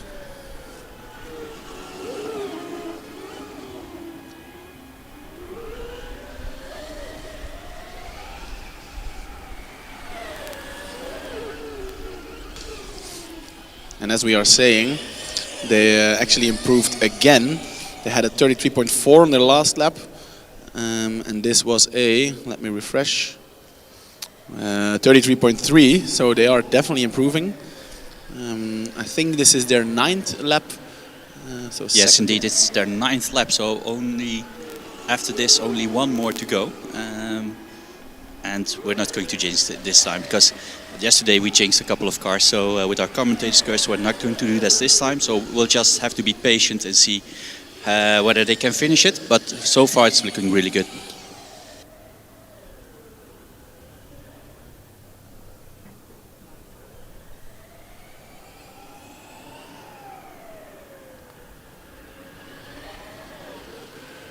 On their final lap, navigating through the trickiest part of the section of this track. Taking it slowly, yeah, very carefully. Managing to navigate that part, coming onto the final chicanes. The last chicane here, most trickiest part of this track section. Well done. And over the line, coming to a stop, waiting for the blue flashing light. Yeah, there we go. It's well done, Milano. What an excellent drive. Quite clean, a couple of cones only. Very well navigated. Awesome job from the Italian team. Well done. They even set the best lap time at the very end. I find it really cool to see that the driverless car was pushing, and the moment it went over the finish line, it just braked as hard as it could, almost losing control, but not quite, and making it to a full stop at the end. I think they actually modeled one of their race car drivers, how he would behave, pushing onto the last lap and then coming to a spectacular stop. So yeah, that's very nice to see. Yeah, and this will definitely be the quickest time we've seen so far. I think their total time will be close towards the first lap time of Leuven, so around the 6-minute mark. So very impressive stuff from the Milano team, who have been doing great so far overall on the competitions. And next up we have the team from Chalmers, who of course won the Driverless Cup last year. Also this year we already, how I say, not charmed them, but praised them for how early they are on every event. No drama, the team seems to have everything under control, and that's also showing in how the car is performing, just very reliable. Yeah, they were one of the first teams, or maybe even the first team that cleared all the scrutineering items, even including the driverless scrutineering items as well, which is actually quite difficult for a lot of teams, and they were the first one. So they were just well prepared, arrived at the competition ready to go with the car. Obviously done a lot of testing and preparing for this competition. So yeah, just overall a very, very good setup of this team. And of course they have Freya on the wing, which we looked it up. It's a Norse goddess, a Viking goddess even. So yeah, we've seen a couple of other teams with mythological figures on the wings, but this one is the Norse goddess. And they are setting up the car. Something slightly weird is happening. When the team members switched on the car, immediately it discharged and we saw some blue lights flashing. Let's have a closer look at what's happening. And I'll look a bit confused, the team members. So now it will be a matter of procedures. Did they already start, or will they get another attempt? I'm not 100% sure.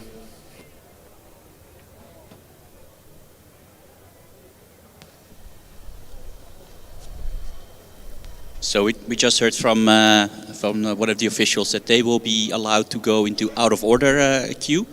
So that means, I believe, if I know the rules correctly, this morning we looked it up, they will get a 30-second penalty for that, for running out of order. But at least they will be allowed to continue and attempt again. So that's good news for Chalmers, and it's not an automatic DNF. So that's actually pretty good. Yeah, and I think we managed to jinx them. We were praising them for how reliable and precise they were, and literally a minute later they are slightly unlucky with starting up the car. So this is a different kind of jinxing. well, maybe we shouldn't hand out compliments to teams or something. I don't know, but I mean, yeah, but they were well prepared. I mean, that's actually the truth, and this doesn't say anything about how the software or the AI in the car will behave, obviously. But yeah, we cannot stop praising these teams now, can we? No, otherwise it would not be much to tell anyway. Meanwhile, we have the Dresden car being lined up. The Daisy, I think all of their cars, as far as I know, are called Daisy. I'm curious to see whether they will run their fans, so their active aero, on the track drive. They did on the autocross, I think, sometimes switching on and off slightly randomly. I'm very curious to see if they will also run it on track drive or if they will opt for reliability. Yeah, judging by the noise, there are already some fans working on that car. Probably the cooling ones. It is starting to warm up a little bit. The sun is coming out.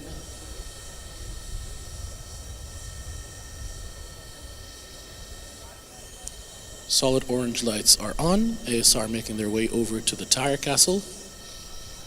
At the rear wing, it says, of course, the name of the cars, Daisy, but also a quote, slightly professional.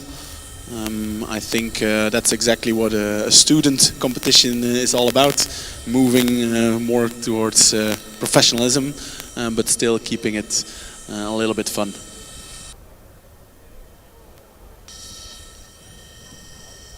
See white shirts doing some final checks that all the marshals are ready. The stopwatch has been started. Orange lights are flashing. And there we go, we hear that ground effect fan and the car sets off very quickly. Yeah, you can see the dust being pushed up, being sucked up. I think one of their belts actually is flying loose a little bit. Should not cost them too much. With a bit of luck in one of the corners, it get back in the cockpit. They easily covered the tight hairpin over there. And now I'm really curious to see if they will speed up significantly in the second lap. It's already going super quick. I hear big cheers from the crowd. Yeah, that's already a 35-second lap on the very first lap, so it might be even a bit quicker the second time around because you have a bit more starting speed, obviously. So this will be very, very close with the Chalmers. The previous car, which was the car from Milano. From Milano, exactly. And they also had a 35 in their first lap. Let's see how this compares. Yeah, it's a 34.9, so only a slight improvement, 1/10 of a second. But still, it's a very steady pace, and as we all know, steady pace wins the race in the end. It's a track drive, not an autocross. They were very impressive yesterday on the autocross. And still they have these fans. Will they have enough power to keep the fans on? It draws a lot of power, doesn't it? Definitely. Of course, this only takes about 6 minutes, while the endurance is a lot longer. So maybe for the track drive, they can actually handle it. Ooh. And unfortunately, they went completely straight, hit a cone, completely went out of track. And the car was stopped by the safety responsible. Big round of applause. They were doing very impressive. And yeah, out of nowhere, just went straight. Car had enough of it. I did see in the previous lap the car pushing quite a bit more on that straight. So maybe that was already an indication that the car thought the track was straighter than it actually was. And unfortunately, this is a DNF for them. Maybe they had some kind of progressive speed setting. Every lap maybe increase the power or the maximum speed a little bit. It wouldn't surprise me because these teams are quite capable of doing that, and these cars. So to program that up front, maybe every lap a little bit faster. We saw Milano going a little bit faster every lap. I mean the track conditions don't improve that much, so might be the setting. We don't know. We're speculating as always. Well, I think the Dresden car might have improved the track conditions for everybody going afterwards, cleaning up a little bit of the dust, a little bit of the debris. And the ones that will be the first to take advantage of that is car number 63 from Trondheim. And what surprises me in a way is that Dresden did not manage to beat the time from Milano, but that just goes to show how quick that Milano car really is, and how good their performance was.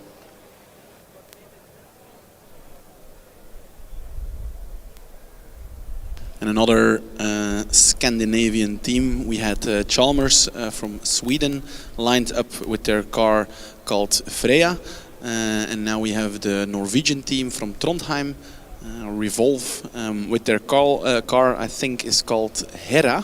And did we look it up what it was yesterday? Yes, yesterday we looked it up, and if my memory serves me correctly, then it was the Greek goddess of family, womanhood, and I forgot the third one. But anyway, it was actually quite interesting that the Norwegian team would choose a Greek goddess as the name for the car, but I would use a Scandinavian goddess or Norse goddess or Viking.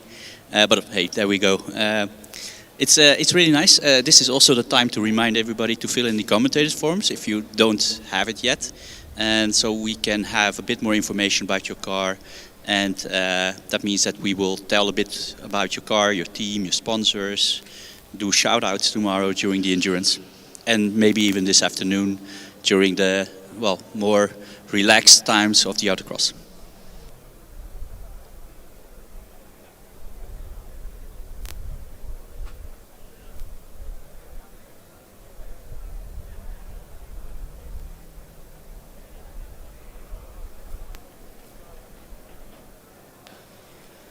And so the Trondheim team made their way to their assigned positions. Safety responsible in the middle. I hear a sound indicating that the car is charged up and ready to go. The orange light is flashing, meaning that the autonomous system has been given a go. They now have 30 seconds. Finding their way at the very start. You sometimes see that with these cars going like a left-right just to maybe warm up the tires or get used to the grip. And then steadily navigating its way through the first section. So they are choosing to do a more cautious approach in the first lap, but it's definitely not slow. Did they already pick a cone? No, I mistakenly saw one of their blue accents on. And are they clearing it the first? Yeah, they do. I think they cleared the very tight hairpin, which has proven to be quite difficult in the autocross. Yeah, I think they might have cleared a couple of cones there along the way as well. Well, and unfortunately the car going off track, veering left when it should have gone right. And that will unfortunately be DNF for car 63 from Trondheim. Yeah, shame. And what I just noticed, one is also quite dangerous in a way. The moment that these cars go off track, I think sometimes they have a feeling that it's a straight ahead, and they actually start to accelerate. So the safety marshals need to be very quick with their reaction time. Yeah, it's almost like they're freed of their shackles of the track and just want freedom and then accelerate into the sunset. But there you go. The ASR is it does not give any room for that. So quick reaction by the team. Yeah, it might be a sign that these AIs are so evolved that they become sentinel and want to break free. They're revolved, yeah. Very good point. We are just joking, of course, trying to fill the time. And while we are making these jokes, we have the beautiful car from Zurich, beautiful as ever. Car is called Dufour. I actually had a talk with the team members, and we already speculated before. Initially, they always did mountain passes, mountain roads in Switzerland, but at some point they ran out in 2018 or 19. And then they started to first find other passes, but now the Dufour is actually a mountain in Switzerland. If I recall correctly, it was around the region of Valais. I believe it is also the tallest mountain in Switzerland. I did not know that. Indeed, and indeed, Matti, like you say, a very beautiful car. I think it looks better than it sounds, but the sound is at the very least very distinctive with that very powerful ground effect propeller, ground effect fan. Let's see whether they're going to use it during the track drive. Somehow I hope not, because it's so loud. It's barely like. But then we don't have a job anymore for 6 minutes because people can't hear us anymore. We'll find it out in a few seconds while the ASR is making its way to the tire castle. The car seems to be ready. I see the solid orange light. Let's see if we hear that progressive speeding up of the fan that we've been hearing throughout the weekend so far. Yeah, so it might also be a tactic to not run at full power. Let's have our fingers crossed. Because indeed this it consumes a lot of power, and during stuff like track drive or endurance, that can actually play a role. Oh, and we're lucky, Igor. They didn't use their fans, or at least not at full power. Indeed, people get to hear us instead for the next 6 minutes. Well, it's quick enough though, without even using the fan. So I'm not really sad that they're not using the fan, because this is already quite impressive performance as far as we can tell. So yeah, it looks really, really good. Yeah, looking a little bit twitchy, probably figuring out where the edges of the track are, where the limits are, calculating the optimum line to take on the subsequent laps. And I see a purple time. I'm going to check what it is. Yeah, it's a 32.69. Wow. Matti. That's already a very impressive time indeed. And judging by the speed of the car, it's not going slower either. So this might be an improvement upon improvement. And they just hit a cone, which is an indication often of the car going slightly faster. It almost looks as if the driverless AI is having quite some fun.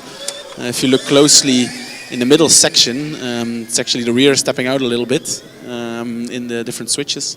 Hitting a few more cones here just in front of us. And indeed improving. Oh, no, my bad. They actually went a little bit slower than their first lap. Interesting.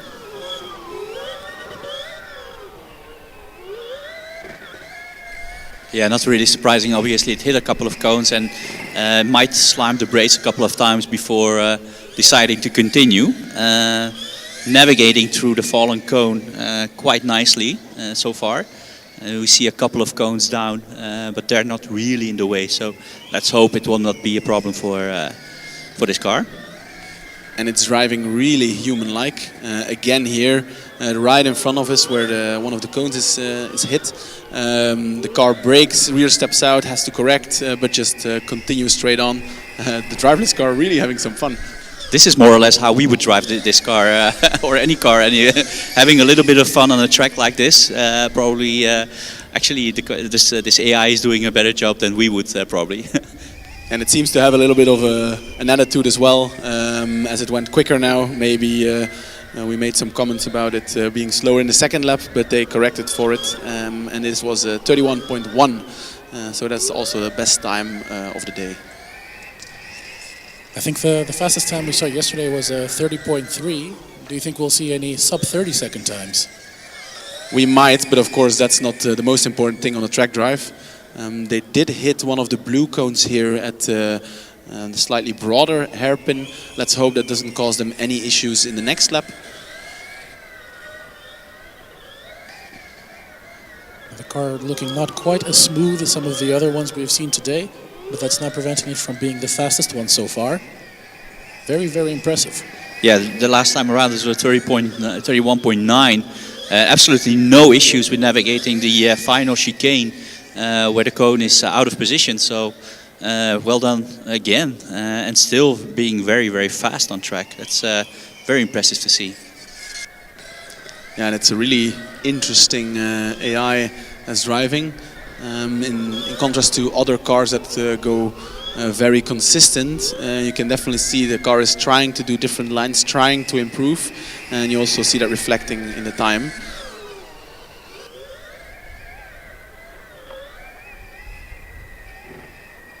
Yeah, it's very consistently in the 31 second window, 31.6 this time. Before that it was 31.2. So very consistent, and in the end that's what it takes to put in a very good time on the track drive. Hitting another cone, but so far that one is also not in the way. So let's hope it doesn't cause any further drama for them. It feels like the car slowed down just a tidbit this lap. You couldn't be more wrong, Igor. They actually beat the time 30.98, so 31 flat, let's say, on their 8th lap. This is their second to last lap. Can they break the 30-second barrier? But again, that's not the most important thing. The most important thing now is for them to finish.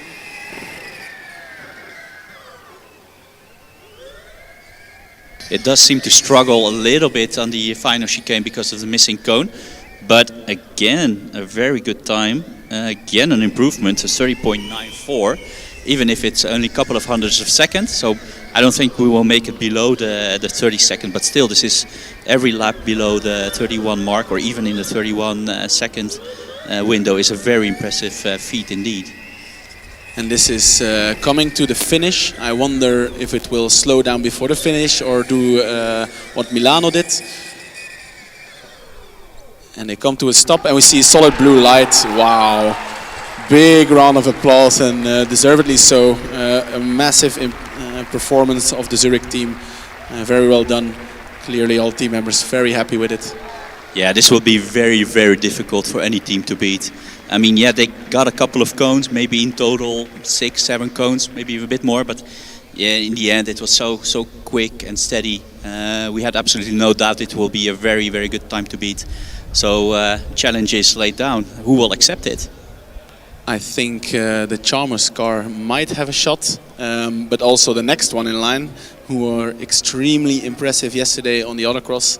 It is, of course, the yellow and black car from Karlsruhe.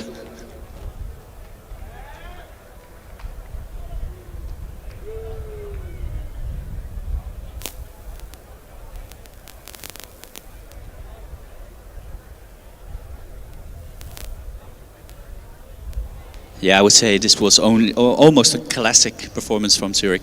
As far as we've been here last 10 years, Matti, we've always seen them perform well in any dynamic event, right? They were always fast on acceleration, they were always fast on autocross and endurance, so being autonomous doesn't hurt them at all, and they are still competing for the top spaces. It's very impressive to see, year after year.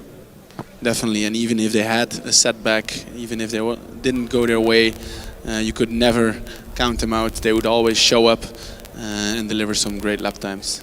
So again, very well done by the team from Zurich.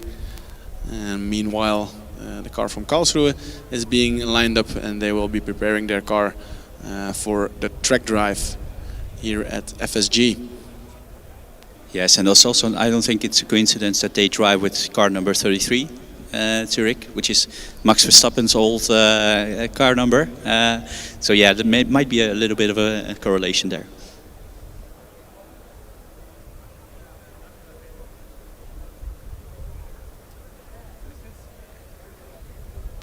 And just again to emphasize on how high the quality is of driverless vehicles this year. In past years we saw that it was very difficult for cars to finish in the first place. Of course it is still very difficult, but we do see a lot more teams that manage to complete it. And then of course there was a very wide spread between the different lap times. And it's really cool to see that the top is very, very close. It's a second game, not anymore a minute game. And yeah, that's just really nice to see. Let's see what Karlsruhe can do. Of course, they need to be quick because Zurich and Milano already put in a very impressive total time. But we also see how quickly it can go wrong. And in order to finish first you need to finish. Yes, one little mistake, one little bug, one little error or noise in the background, and yeah, then you can see these cars go straight from out of nowhere, no indication it will happen, and suddenly they're off the track and free from their shackles towards freedom. But yeah, it's really unpredictable for us. Indeed. Sometimes there's no indication, or one cone moving out of the way can make a massive difference. But we've also seen the Dortmund car that just rebuilt the entire track and still managing to drive lap after lap. It was Darmstadt, am I being corrected? My apologies. redesigning the whole track, doing multiple laps. Unfortunately for them, I think on the last lap it was just a bit too much and the car stopped. But now all focus is on the Karlsruhe team. They are ready to drive. I hear the sound. Orange light is flashing. Slow getaway. Yeah, at the moment a little bit more reminiscent of Leuven than perhaps AMZ. But maybe this is again a strategy to map out the first lap, find the optimum line, and then give it the beans on the subsequent ones. Yeah, I think we're missing Jonas right now with his Wikipedia page about Karlsruhe. Because in this space we will have some time to tell the audience something about the great city of Karlsruhe and their history from probably back in the early Middle Ages. So yeah, we might have a little bit of patience here. But as we know, the rule is, I think Christian explained it to us, that you get a certain amount to finish the first 3 laps. I think that's 2 minutes, right? No, it's I think it's around 6 or 8 minutes for the first 3 laps. So maybe you were saying 1 lap indeed, on average 2 minutes. We're probably saying the same thing. And that's why the Leuven car at some point decided we're not going to make that limit anyway, so let's save everyone's time. Looks like indeed we're going to have to open Wikipedia again. I do see the team members from Karlsruhe frantically looking at their screen. Did they mess up a certain setting, or is this part of the strategy? Yeah, let's remind everybody, they're not allowed to send any data to the car. So the car is on its own. They, of course, they can receive data from the car, so they probably have a good idea what's going on and why this is happening, but they're not allowed to intervene or send any updated settings to the car or a little push or whatever. So yeah, it's a patience game at the moment.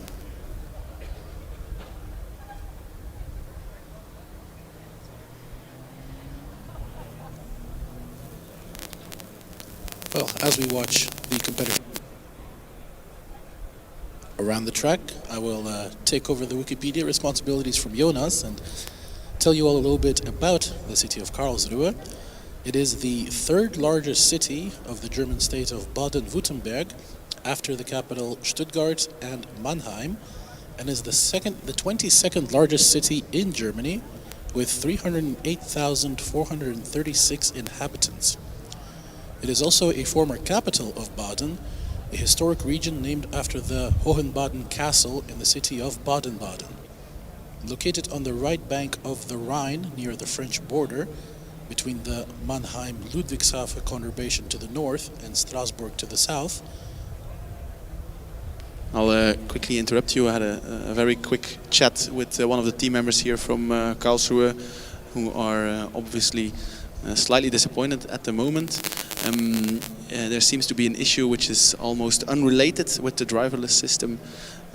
Somewhere in the communication between the computer and inverter, something is going wrong, and some scaling maybe with torque set points is going wrong. They're also figuring it out, of course, but it's just a matter of maybe a wrong setting, a wrong scaling, or an electronic issue that has barely anything to do with the autonomous system.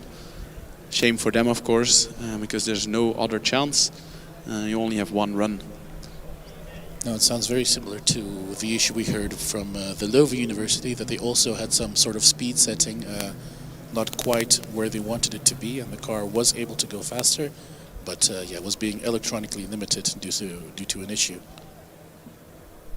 And as Mickey explained, at this point there's not much you can do. You're not allowed to send any new settings to the car. It's completely on its own. So we'll just have to wait and see what happens. Just a quick reminder, the Leuven car indeed also went relatively slow on their first lap. Whether it was a problem or not, we are not 100% sure.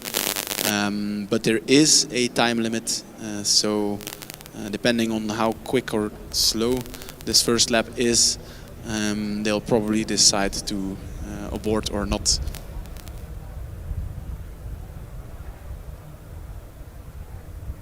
You can see the team members here on the left trying to figure out their plan, their strategy, if there is something they can do, but highly doubt it.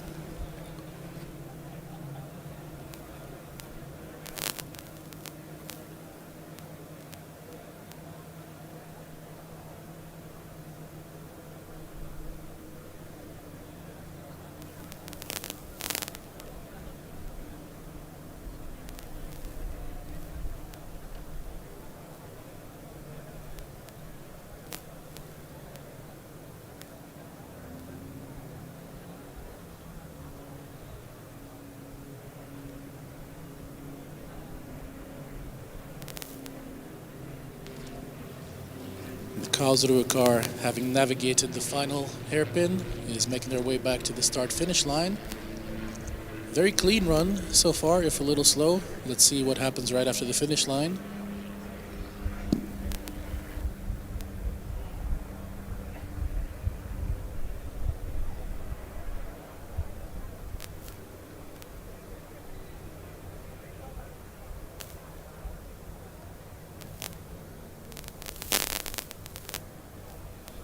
We are making our way to the first lap of Karlsruhe. I feel like this is the only chance that maybe this triggers something in the car that might speed it up. So far, it's looking like it's progressing on the exact same speed. And yes, unfortunately, it seems the ASR has stopped the vehicle manually. We see the blue flashing lights. And they went, they had a 3:55, so also almost a 6-minute lap, similar to what KU Leuven did. Shame for them. They're definitely frustrated. This is not how they wanted this to go. No, indeed, they were the fastest autonomous car on the autocross yesterday, the time of 30.3 seconds. Unfortunately, not quite able to replicate that form now. And Karlsruhe wore the last of the running order teams. And now we're going to see a couple more teams from the running out of order queue. The first of them being car number 92 from Sevilla.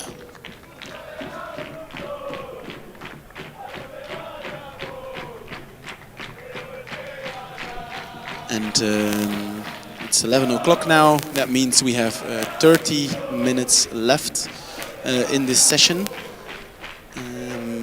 There are quite some cars, so personally I'm a little bit worried if we will able to see them all. As you can see, it can sometimes take quite a while for a car to set up, do its track drive and clean up again.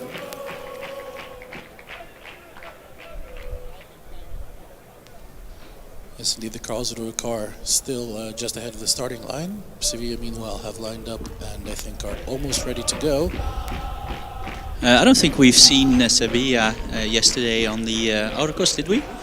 I can't remember them anyway. So no, I think they were lined up at the very end, so they were very late with scrutineering. We also saw them at the acceleration. I think they did an acceleration. I think literally they were the last car.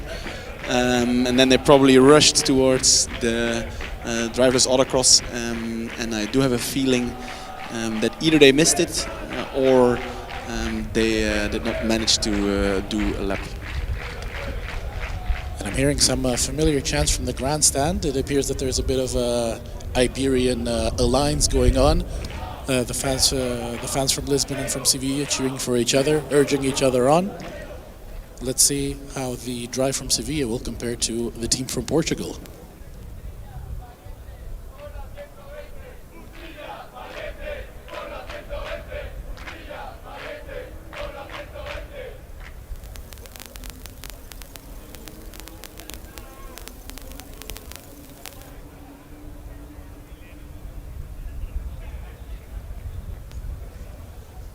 Yeah, and as always, we see Christian having a little bit of a chat with the responsible from Sevilla, looking at the dash. As always, some kind of gibberish, some unknown markings on the dashboards, and they just try to explain to Christian what it all means.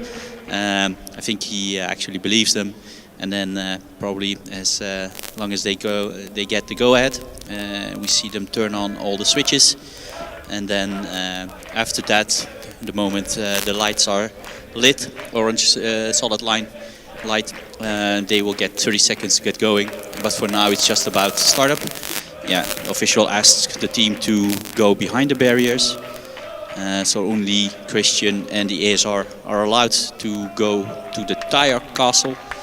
Yeah, so after this, within a minute, we will hope to see the Sevilla car go.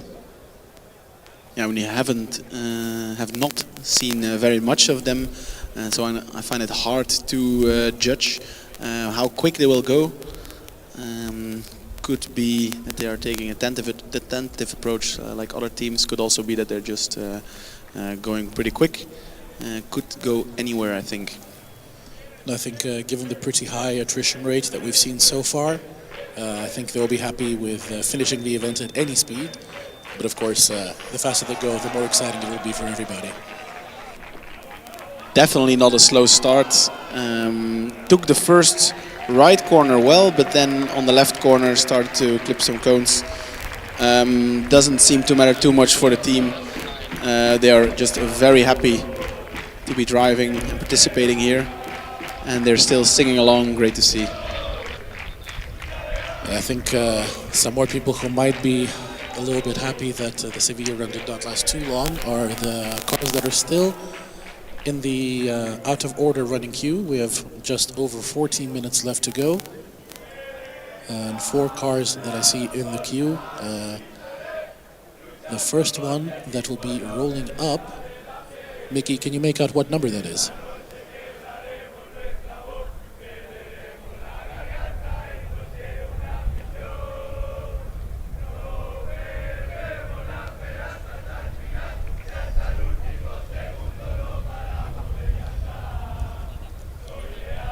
It is car number 49 from Erlangen that will be attempting the track drive next.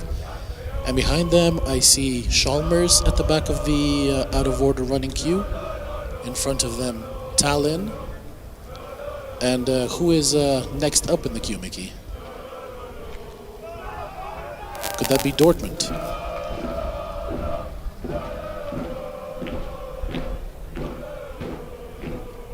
Yes, car number 172. That is Dortmund indeed. Yes, that's Dortmund, and then we have car number 124 from Tallinn, and we have just behind them car 95 from Chalmers. So we did expect Erlangen to show up as the second car today. Somehow they missed their slot, and they are now here in the out of order cars. Well, I believe we did already see them today approach the start line. And I believe the car stopped before crossing the timing beacon potentially. Maybe that is why, similar to Chalmers, they are allowed to run again out of order.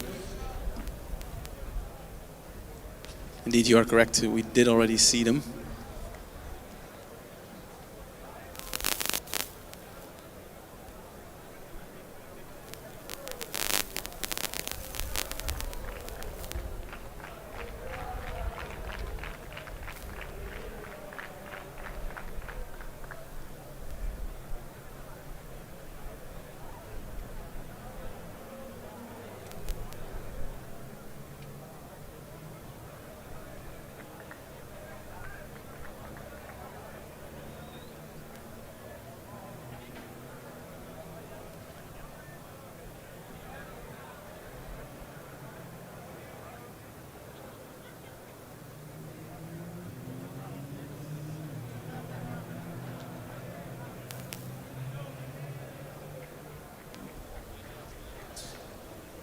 The team from Erlangen, in the meanwhile, has done all of their setup preparations. The ASR making their way over to the tire castle together with Chris.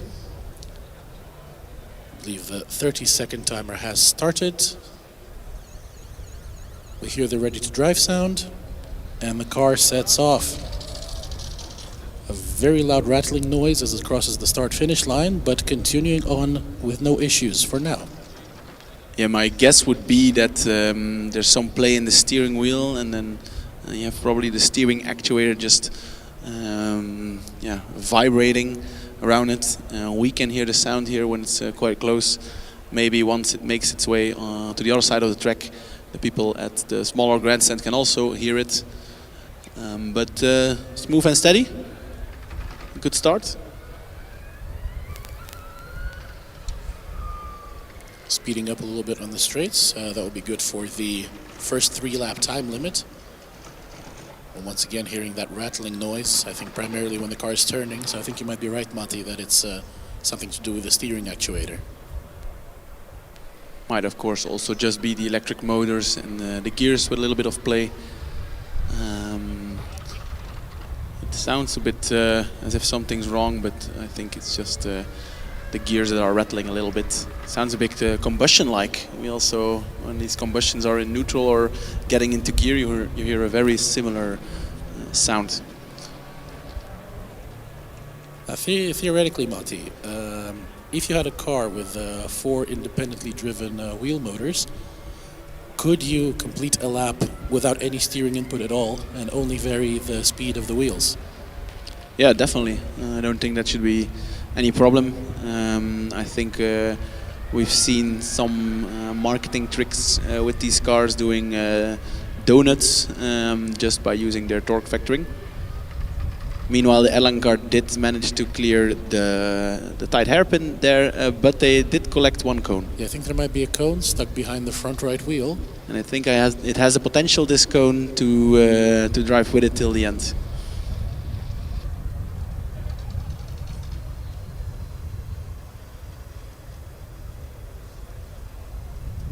And then we'll get a time check from Mickey.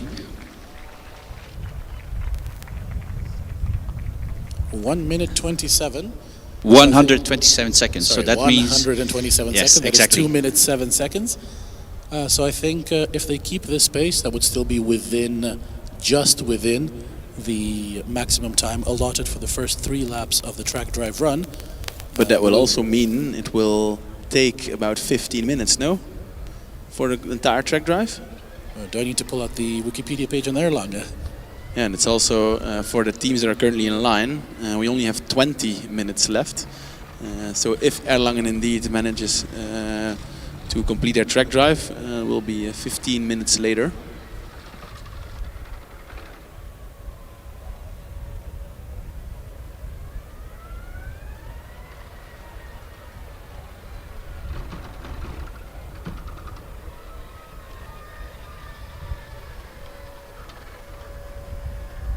I slightly misunderstood the timing.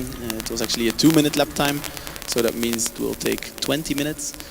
Although I think then they are flirting with the time limit for the first 3 laps, so we'll see how it goes.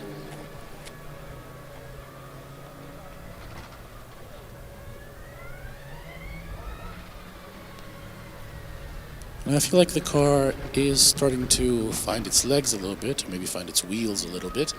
I think they're starting to speed up a little bit more on where the straights are. Still going very tentatively through the corner sections, but I think the second lap might be just a smidge faster than the first.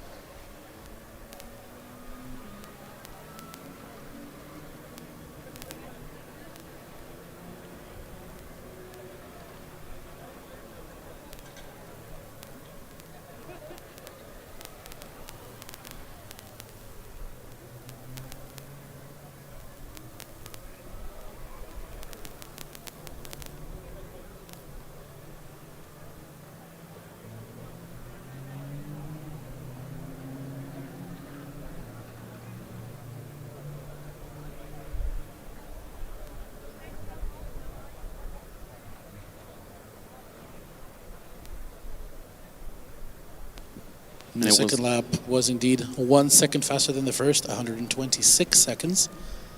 But that might not be enough to clear them. Now I think they'll be very tight on that limit. What was it? Was it 6 minutes? I think Mickey can look it up for us, what that time limit is.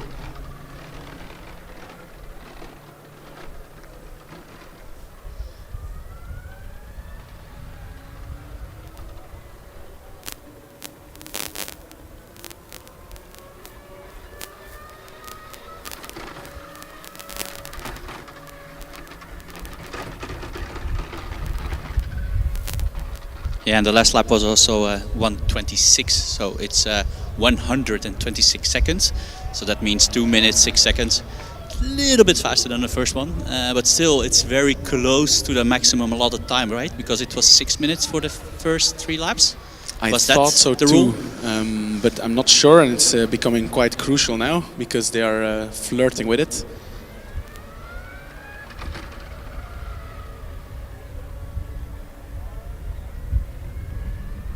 still the cone that they are carrying is still part of the vehicle. So I think it has been joining them now for 2 laps. Oh, and they even picked up another one, a blue one.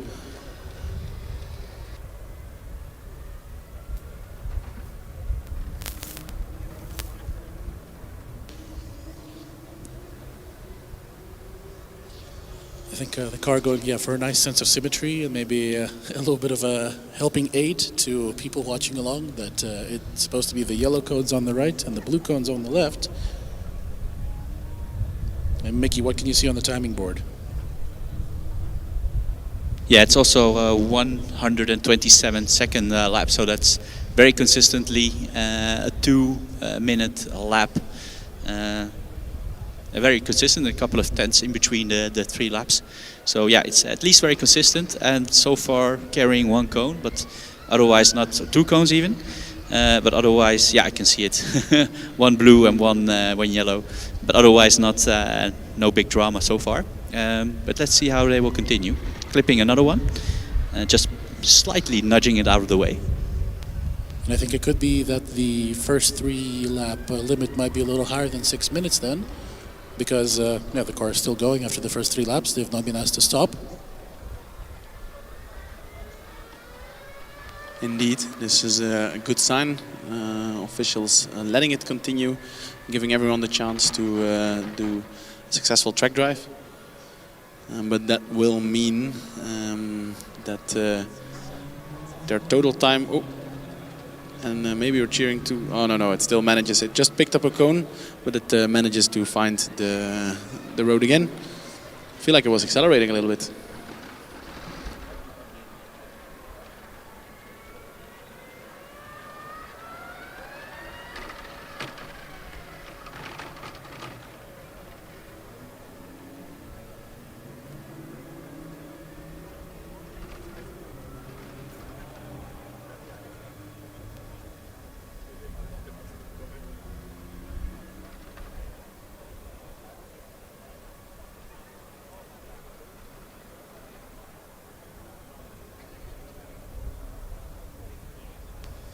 Very slowly crossing the finish line now, and something happened. Not sure if it stopped on its own or if they were instructed to stop.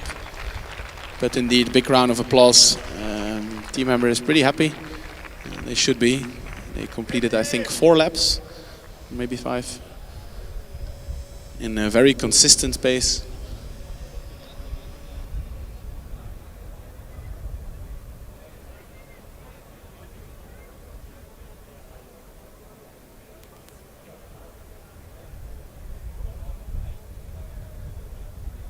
So indeed, I think we have the suspicion that they were asked to stop at the end of this lap. I think they've shown what their pace is, and it gives also the opportunity for other cars to do their track drive.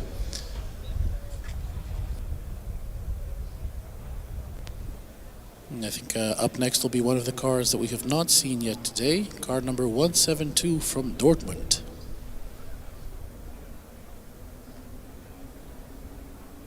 And I heard some rumors, of course, not 100% sure, but there are talks to let all the cars that are currently in queue still drive.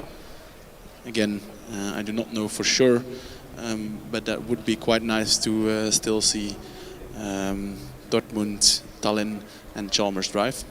If there's time, of course, because this afternoon we have the autocross.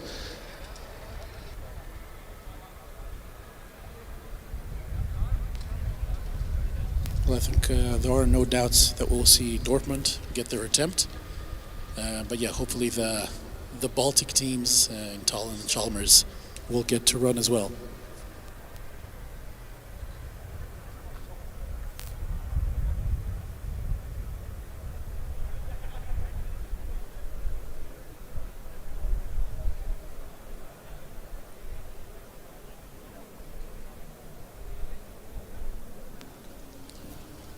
We're just getting some clarification from one of our co-commentators here, Jonas. So the teams need to complete the first 3 laps faster than 6 minutes and 50 seconds. And on the first 3 laps, they need to average 3.5 meters per second speed. And on the subsequent ones, they need to average 2.5 meters per second. Apologies, I got turned around a little bit. 2.5 meters per second on the first 3 laps. Perhaps an allowance to go a little bit slower to find where the track is, to find the optimum line. And on the final 7 laps, they need to go at least 3.5 meters per second on average. And I think those kind of rules really make sense. It does give all the teams the opportunity to complete as much as they can to show what they're worth without having these hour-long track drives. So I think the incentive of the rule is quite good. In the meantime, the team members from Dortmund found their way to the safe spot. The safety responsible is in the nice castle in the middle, and Dortmund car seems to be ready. I do see the official looking at their stopwatch as the car gives the ready to drive signal and sets off. Already clipping 2 blue cones on the very first turn, but continuing cleanly for now. Yeah, it did start quite quickly in my opinion, and it did look like it found the way, but then it's indeed clipped those 2 blue cones. Then took a little breather, slowed down a little bit, and now they're navigating their way to the infield. I see there were a couple of more cones that have fallen by the wayside. Car now slowing down on the straight, but finding its confidence again.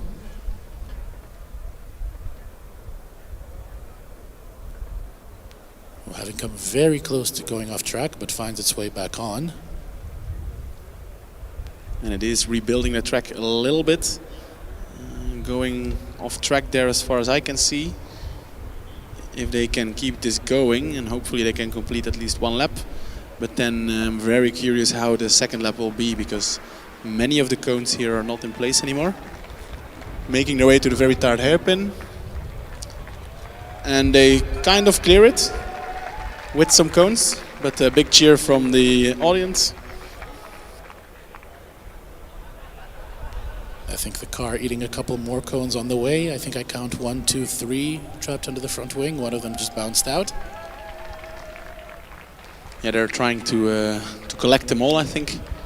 They're doing a good job so far. And perhaps a bit of a friendly rivalry with Darmstadt.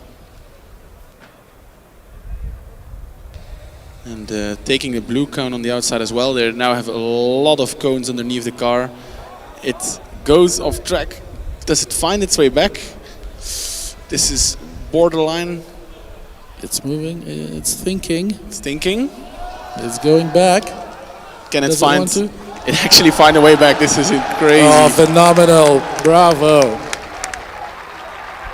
And the crowd goes absolutely nuts. And rightly so. The car was basically in the middle of the field here, but it found its way back to the track. Yeah, I think it's still following a rather creative line, but finding its way back to the intended track once more. Honestly, I think it's currently carrying 5 cones, maybe more, and there are like 4 cones underneath the car. It's not done yet, it's picking up more and more.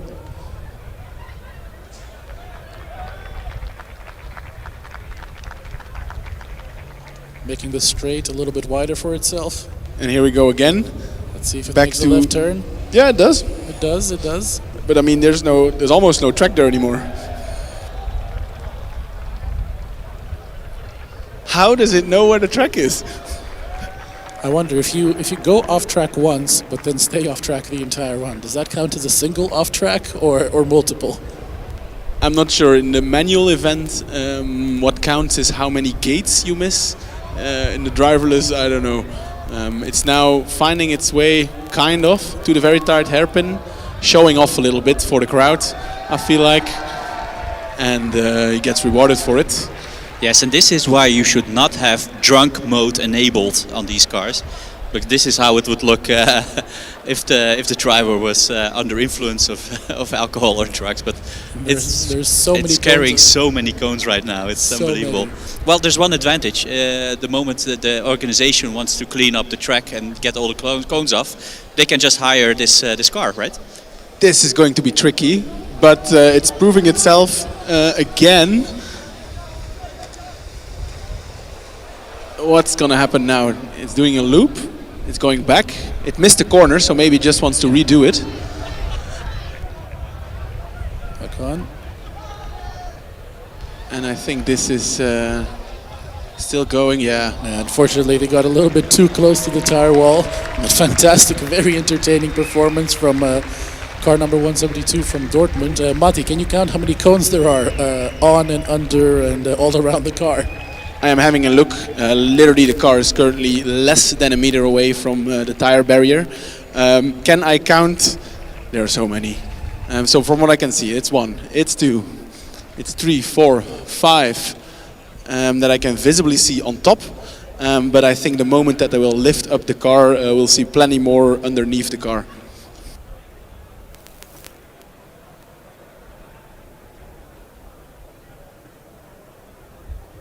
This was a very peculiar run, but again goes to show how complex and unpredictable these driverless cars are. And I mean, you have to admire the tenacity of the algorithm to keep fighting to find its way back onto the track after so many sideways excursions. I remember the timekeeping guys were very proud of their newest addition, that they could also show cones on the screen. I'm not 100% sure if they kept count this time.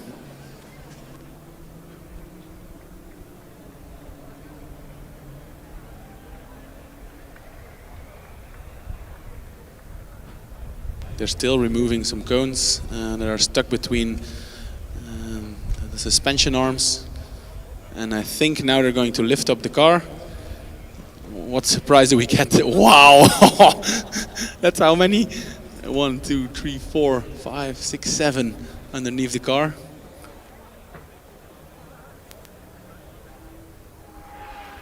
Yeah, the count is now 12, 13. I think that's 13 cones so far. Maybe one more? Oh, that's about it. Yeah, I think we have a good count now. I think it's no, another one. They're getting another one. It's 14 cones. And I think that's it. 14 cones. Well done. That must be a record. I think if you let people stack as many cones on the car as possible while driving, you would even get to 14.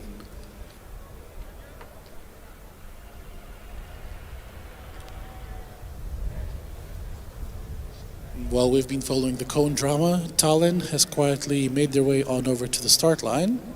We were expecting to see them a little bit earlier during the day, but thankfully we do still get to see them now. The officials taking their time to make sure the track is set up properly, that the right number of cones are in place and that they're positioned correctly. The Tallinn team members seem to be almost ready to go, just waiting on the final confirmation from the track officials and of course waiting for the Dortmund car to be cleared. I think those cones, that low cone pile that they deposited, of course, will want to be cleaned up as well before Tallinn begins their run. Yeah, indeed, some of the cones turned black because they were stuck between the tire and suspension arm, so they took on a bit of rubber.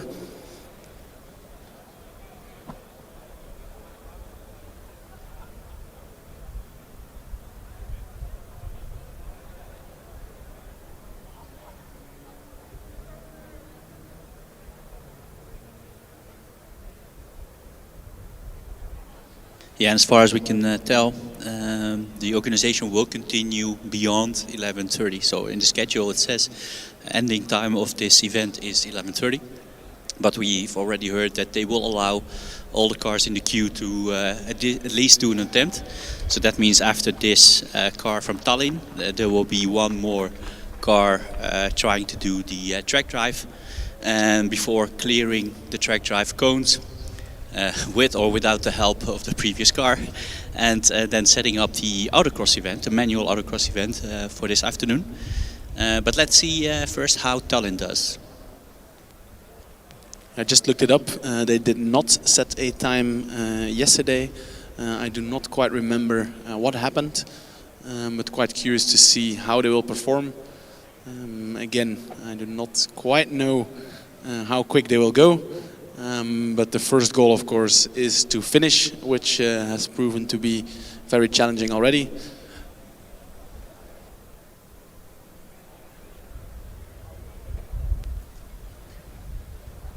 I think it might be interesting to compare on Sunday the completion rate of the driven endurance, the manual endurance versus the autonomous track drive.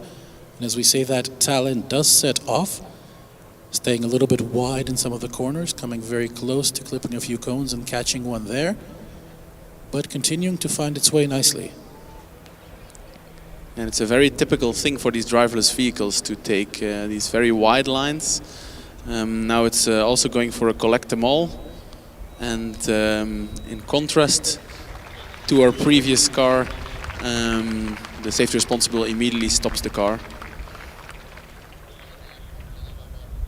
And this is the track drive run for the team of Tallinn.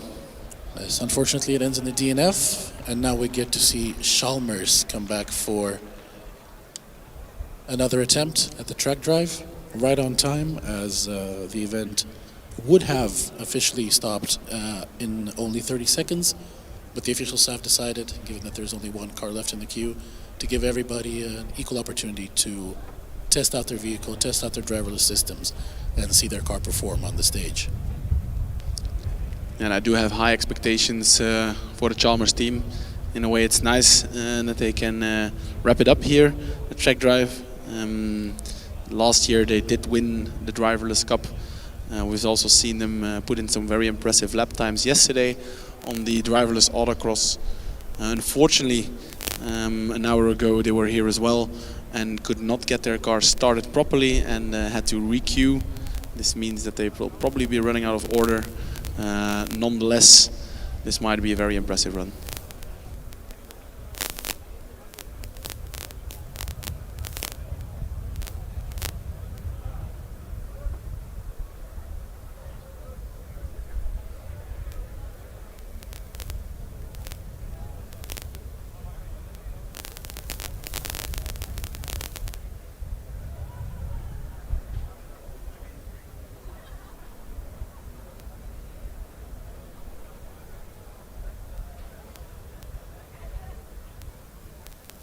All right, let's see if it goes well this time right. I do see the red flashing T-cell light, so the high voltage is being engaged.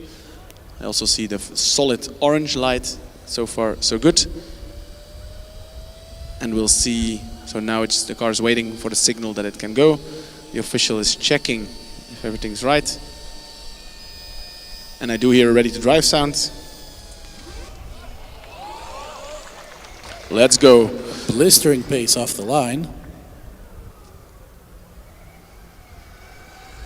Yeah, it looks like they made some offerings to the goddess of Freya in between. I'm not sure exactly what happened, but this already looks a lot better than the first time when it didn't want to go. So far pretty impressive. And it's always the first lap that's really crucial to figure out if these cars can find their way. And then after that it's just a matter of keeping strong, and yeah, they do have some time to make up, of course. And we also saw a very impressive run from the Zurich team before and Milano team. Let's see what time they have. Definitely speeding up now in the second lap. It was a 35 in the first lap, similar to Milano and Zurich. So second lap will really show its true pace. Yeah, it was at 35.98, so very, very close to the 36 second mark. But this looks even faster, so let's see what the time will do. Purple time. Oh, almost below the 30, so it's 30.02. Really, really good. So if they keep this pace up, it should be a really, really good time. We already mentioned that the previous fastest time will be very tough to beat, but this is going pretty well. No, and we're even hearing that sound of the front wing scraping the asphalt on the bumps. Usually we only have that in the manual autocross and the manual endurance. phenomenal performance from Chalmers. 29.49, so well below the 30-second mark. Wow. Well, you were saying earlier that that time would be hard to beat, but we stand corrected, Matthias. Wow. I'm glad to see that it's being beaten and still such a close competition between all these teams. What I particularly like about this car is the racing line. It really goes wide on the exit, takes the apex. Beautiful, and I do hear some cheering. Yeah, again a couple of hundred seconds faster, 29.41. Yeah, you see, having the gods on your side really helps. So yeah, really impressive. Very good, well done. And it really seems we're saving the best for last here at the autonomous track drive. Yeah, and we can even hear the car touching the ground some places. So that says something about the speed. Talking about speed, that time is again faster. 29.38. Wow, really good. Will we even see a sub 29 second lap?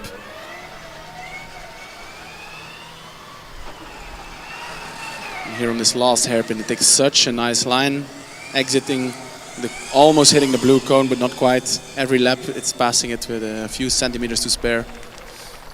Now it's exactly the same time as the previous one, only a couple of thousandths probably, because it's a 29.38. So it's very, very consistent indeed. We could see a big improvement between the first couple of laps and these laps in the middle. So that might be a setting or some sort. So I would be surprised if they would make a huge jump again, but we never know. Let's keep the time in line. Yeah, 29.36. So again, a couple of hundred seconds faster than their fastest time, but almost every lap is a purple lap. Very, very impressive. Yeah, it almost feels like here in this middle section, the car is accelerating faster and faster and faster every lap. It's probably only marginal, but still that's how it feels like.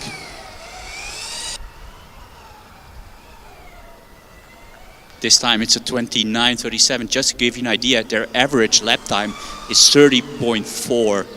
So on average, it's really, really good.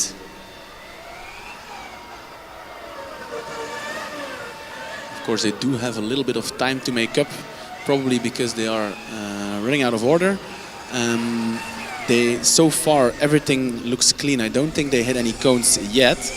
And I think the Zurich car did hit a few. So this might end up being very close. Who takes this away? 29.36, again an improvement, again a purple lap time. Yeah, as you were mentioning, Matthias, because they were running out of order, they get a 30-second penalty. But in this rate, that would still put them really high up on the ranking. Definitely, and no cones. So this is the last lap as well. So we'll be seeing them approach the finish line. And locking up the fronts. Do we see solid blue light? Yes, we do. Extremely impressive run from the team from Chalmers. Team members are so happy. With an average lap time of 30.11. That's very good. So that means that times 10, it's a 5 minute total time. Something like that. And that's actually faster than the first lap of Leuven, for example. And I think it will be extremely tight with Zurich. I think we'll only figure it out on the award ceremony, who will win in the end. But great job by the Swedish team. They were here, of course, an hour before, and the car failed to start, but they redeemed themselves for sure. Big hugs there from the team. Good job. And this was also the final run for our track drive, so the driverless endurance equivalent. We see some really impressive teams. Maybe we can get a little rundown of the teams we've seen, how many teams finished and at what times. But yeah, definitely you had the best for the last.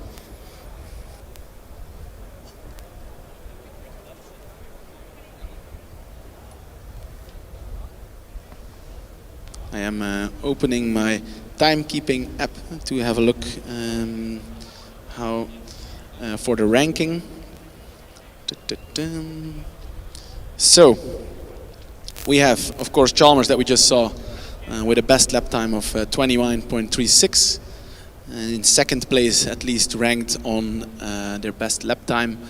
We have Zurich, then Milano, then Melbourne and Barcelona. And I think those are all the finishers. So we have 5 finishers in total on the track drive event. Dresden, of course, also were pretty quick, but in their 4th lap, suddenly car went straight.